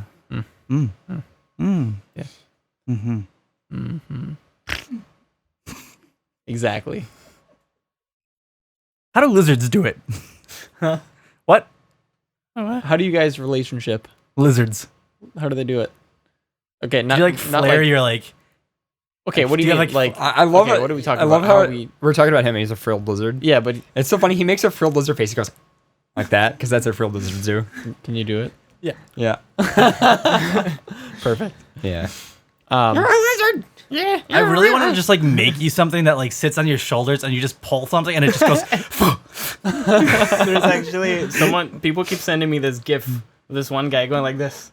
Then as soon as he opens his mouth, someone behind him opens that umbrella. That's perfect. So good. Frilled lizards are It's really just like- really cute. They basically run around with their mouth open. They basically run around and go. And they run. They're really cute. They run on their like Are if the they same would hind legs. Are those the same ones that are Jesus lizards that run on water? Yeah, I think so. They might, yeah. Oh man, Jesus. Jesus Also, lizard. everyone knows me as Colin 3. Yeah. I don't know why. All right, you're in chat as frilled lizard, right? Yeah, it's frilled lizard. Frilled lizard. Oh my god, there's so many colon 3s in the chat right now. Are there really? So many. Oh my god, there are a lot of colon 3s. I'm going to add to the mess and type colon 3. Oh no. You're a lizard, Harry. You're a lizard. No! There's so many people. So that did I tell you guys that? So you guys know how Sneps say Mao? Like they say Mao Mao Mao. Yeah. Well, I made up a new word. It's actually Wam, and it's Mao backwards, and it repels Sneps. So if you ever want to get a disgusting Snep away from you, you just say Wam. Because Sneps are gross. Everybody knows Sneps are gross. Oh my god, the chat room. Watch for Mowers. Wom, wom, wom, wom. Anyway, all right. Fucking goddamn chat room. So yeah, you guys have another email that you want to read, or anybody? I have one. I didn't have one, so. All right, short email question on sections of the furry fandom. Hey, FurCast. Gladwin here. I wanted to know about different sub-communities in the furry fandom. I, being a dragon, am having trouble finding a dragon-specified community within the fandom. Could you possibly point me and other dragons, scalies, in the right direction? I just mentioned a room of dragons that are just all depressed. Well, obviously, to show that you're a true dragon, you just got to use dragon as your password on FA. On and FA. That unlocks the true dragon room. That unlocks real dragon. The It real unlocks the dragon room of your account getting taken over. It unlocks the dragon within. You keep it dragon 100% of the time. Also, what do y'all know about other sub-communities within the fandom? Just to list a few: avians, aquifers, curls, and oh my. Personally, I think that Pharaoh is a part of the Tar community because Pharaoh's obviously a Tor. What do you think? Thank you. Hopefully, this sprouts some memorable laughs and a lot of angry glares from Pharaoh. Sincerely, Gladwin Lavrov. The nickname is no longer unofficially licensed Tar Hunter. It's the Tarminator. So there you go. The Tarminator. Would he be back? Well, I mean, that's what Pharaoh would Pharaoh's be. a He'd be the Tarminator. And he I'll kills be Tars. back. Legs. I'll be back. Legs. Anyway, where do you find sub-communities of dragons? I don't fucking know. I'm not a dragon. What do you want? Like, caves, Parking lots, high up on mountaintops. Cars. Actually, if you go to if you go to a con, look in the stairwells. Tumbles and stair dragons there. Maybe the bad dragon table. The bad dragon. I don't know where would you find dragons. There's probably a dragon group on Furnet and castles. There's probably a dragon meet and greet too at cons. Yeah, probably. On a more serious note, just saying. Yeah, I would try IRC. I feel like there'd be more dragons in the UK because there's already castles there. So I feel like that you. There probably are more dragons in the UK. There probably are. Yeah. Yeah. Dragons like castles and cars. Apparently. You would know, right? It's kind of like the same relationship. I mean, Dragon to lizard? I don't know. There's frilled lizard is sometimes called a frilled dragon. So see, I knew that by name only. I mean, do you partake in dragon things? See, I don't define know. dragon things. If anything, my first one are like tiny. Yeah. I think tiny dragons are really cute. I see him more like scurrying against your wall and then just staring at you at night. Yeah. And then just opening his mouth like. Trying to scare you with my frills. If it doesn't work, I just run away. That's what I think is hilarious about frilled lizards. Is frilled lizards, like the whole point is just to scare other creatures, and it's not scary at all. If it doesn't work, they just run away. Oh yeah, yeah. All right. Ha! Fuck! I'm out of here. Deuces. There also are some furry Telegram groups, although I don't know. Yeah. The thing is, Telegram is designed to be an SMS replacement, not an IRC replacement, and some people use it as if Telegram is an IRC replacement, and it's like, no. The interface and the design of the app is not that of IRC. It's an SMS replacement. That's the way it was designed. It's just, sorry, but... It's sometimes, though, instead of just calling myself frilled lizards, I actually like using the scientific name Chlamydosaurus. That makes it sound so much more legit, and it's anyway. Like if anyone asks me, "What are you?" I'm like, "Oh, I'm a Chlamydosaurus." Sounds like chlamydia. I don't really like it. Sounds like you're a chlamydia dragon. Oh my god! I think you should stay away from that scientific name. I don't think going around calling yourself chlamydia dragon would be a proper name for yourself. Don't tell anybody that at Anthrocon. Keep that one to yourself. Badge name. That's what I put on my when I went to your party. I missed it. Yeah. Con chair. Yeah. Everyone ghosted that con. Yeah. That was a good we all party, ghosted Pharaoh's Con. I go at Pharaoh's House Con. That was great. That was the first time you were in Pharaoh's house. That was the first time I was in Pharaoh's house. It was my first year at the con. It was the first time being at Pharaoh Con. That was a good con. It was a good con. It was a several day con. I was only there for one night though. The contra had to leave and go to work. I didn't expect everyone to sleep only 3 hours. Yeah, wow. That was funny. That was really funny. All right, what are you guys feeling? You guys want to call it a night here? Yeah. I mean, we could do phone calls and stuff. Yeah, we can do post show stuff. Yeah. Do you want to play this? I do want to play it, but I don't want to play it during the show. I want to Okay. play it after the show because otherwise it's just more music copyrightness. All right, cool. Well, thank you guys for tuning in. I've been your host of Seating Paradox, the Red Wolf. I've been your fabulous Blue Fox host, Pharaoh. I've been your curly host, CJ. I've been your flappy Chlamydosaurus guest.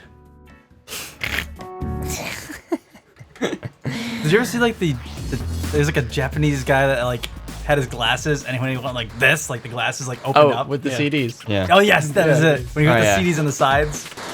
I love That that. was good. Can you do that? I want you to do that. You should figure out a way to do that. I mean, nowadays because these are broken, but Yeah. You can fix them with CDs. Anyway, all right, you guys are listening to FurCast live on XBN. I think it was a good show. It was good. You guys feeling? Unicorn tears thing that helped. Yeah, a little bit. that was good. Yeah. So if somebody could make some more unicorns depressed for us, that'd be great. I just really want to stroke their horn. Can we end it, please? We need to end we the end show. him. But we obviously need to be straight. So why don't you get married and I'll get a girlfriend. I'm gonna get a girlfriend. It'll destroy him. And fuck my life up. I'm gonna go have some kids. Oh, no, I'll handle this. Some kids. Yeah. I'm gonna put them in a nice school. Stop. Anyway. I'm gonna get a minivan and do straight guy things. Wow, this hurts me. Like, I don't know if I can even be friends with you anymore. Like, I'll have to find more like friends. I would just like to say. I would just like to say before I was we just saying go. more gay friends, but I have so many gay friends.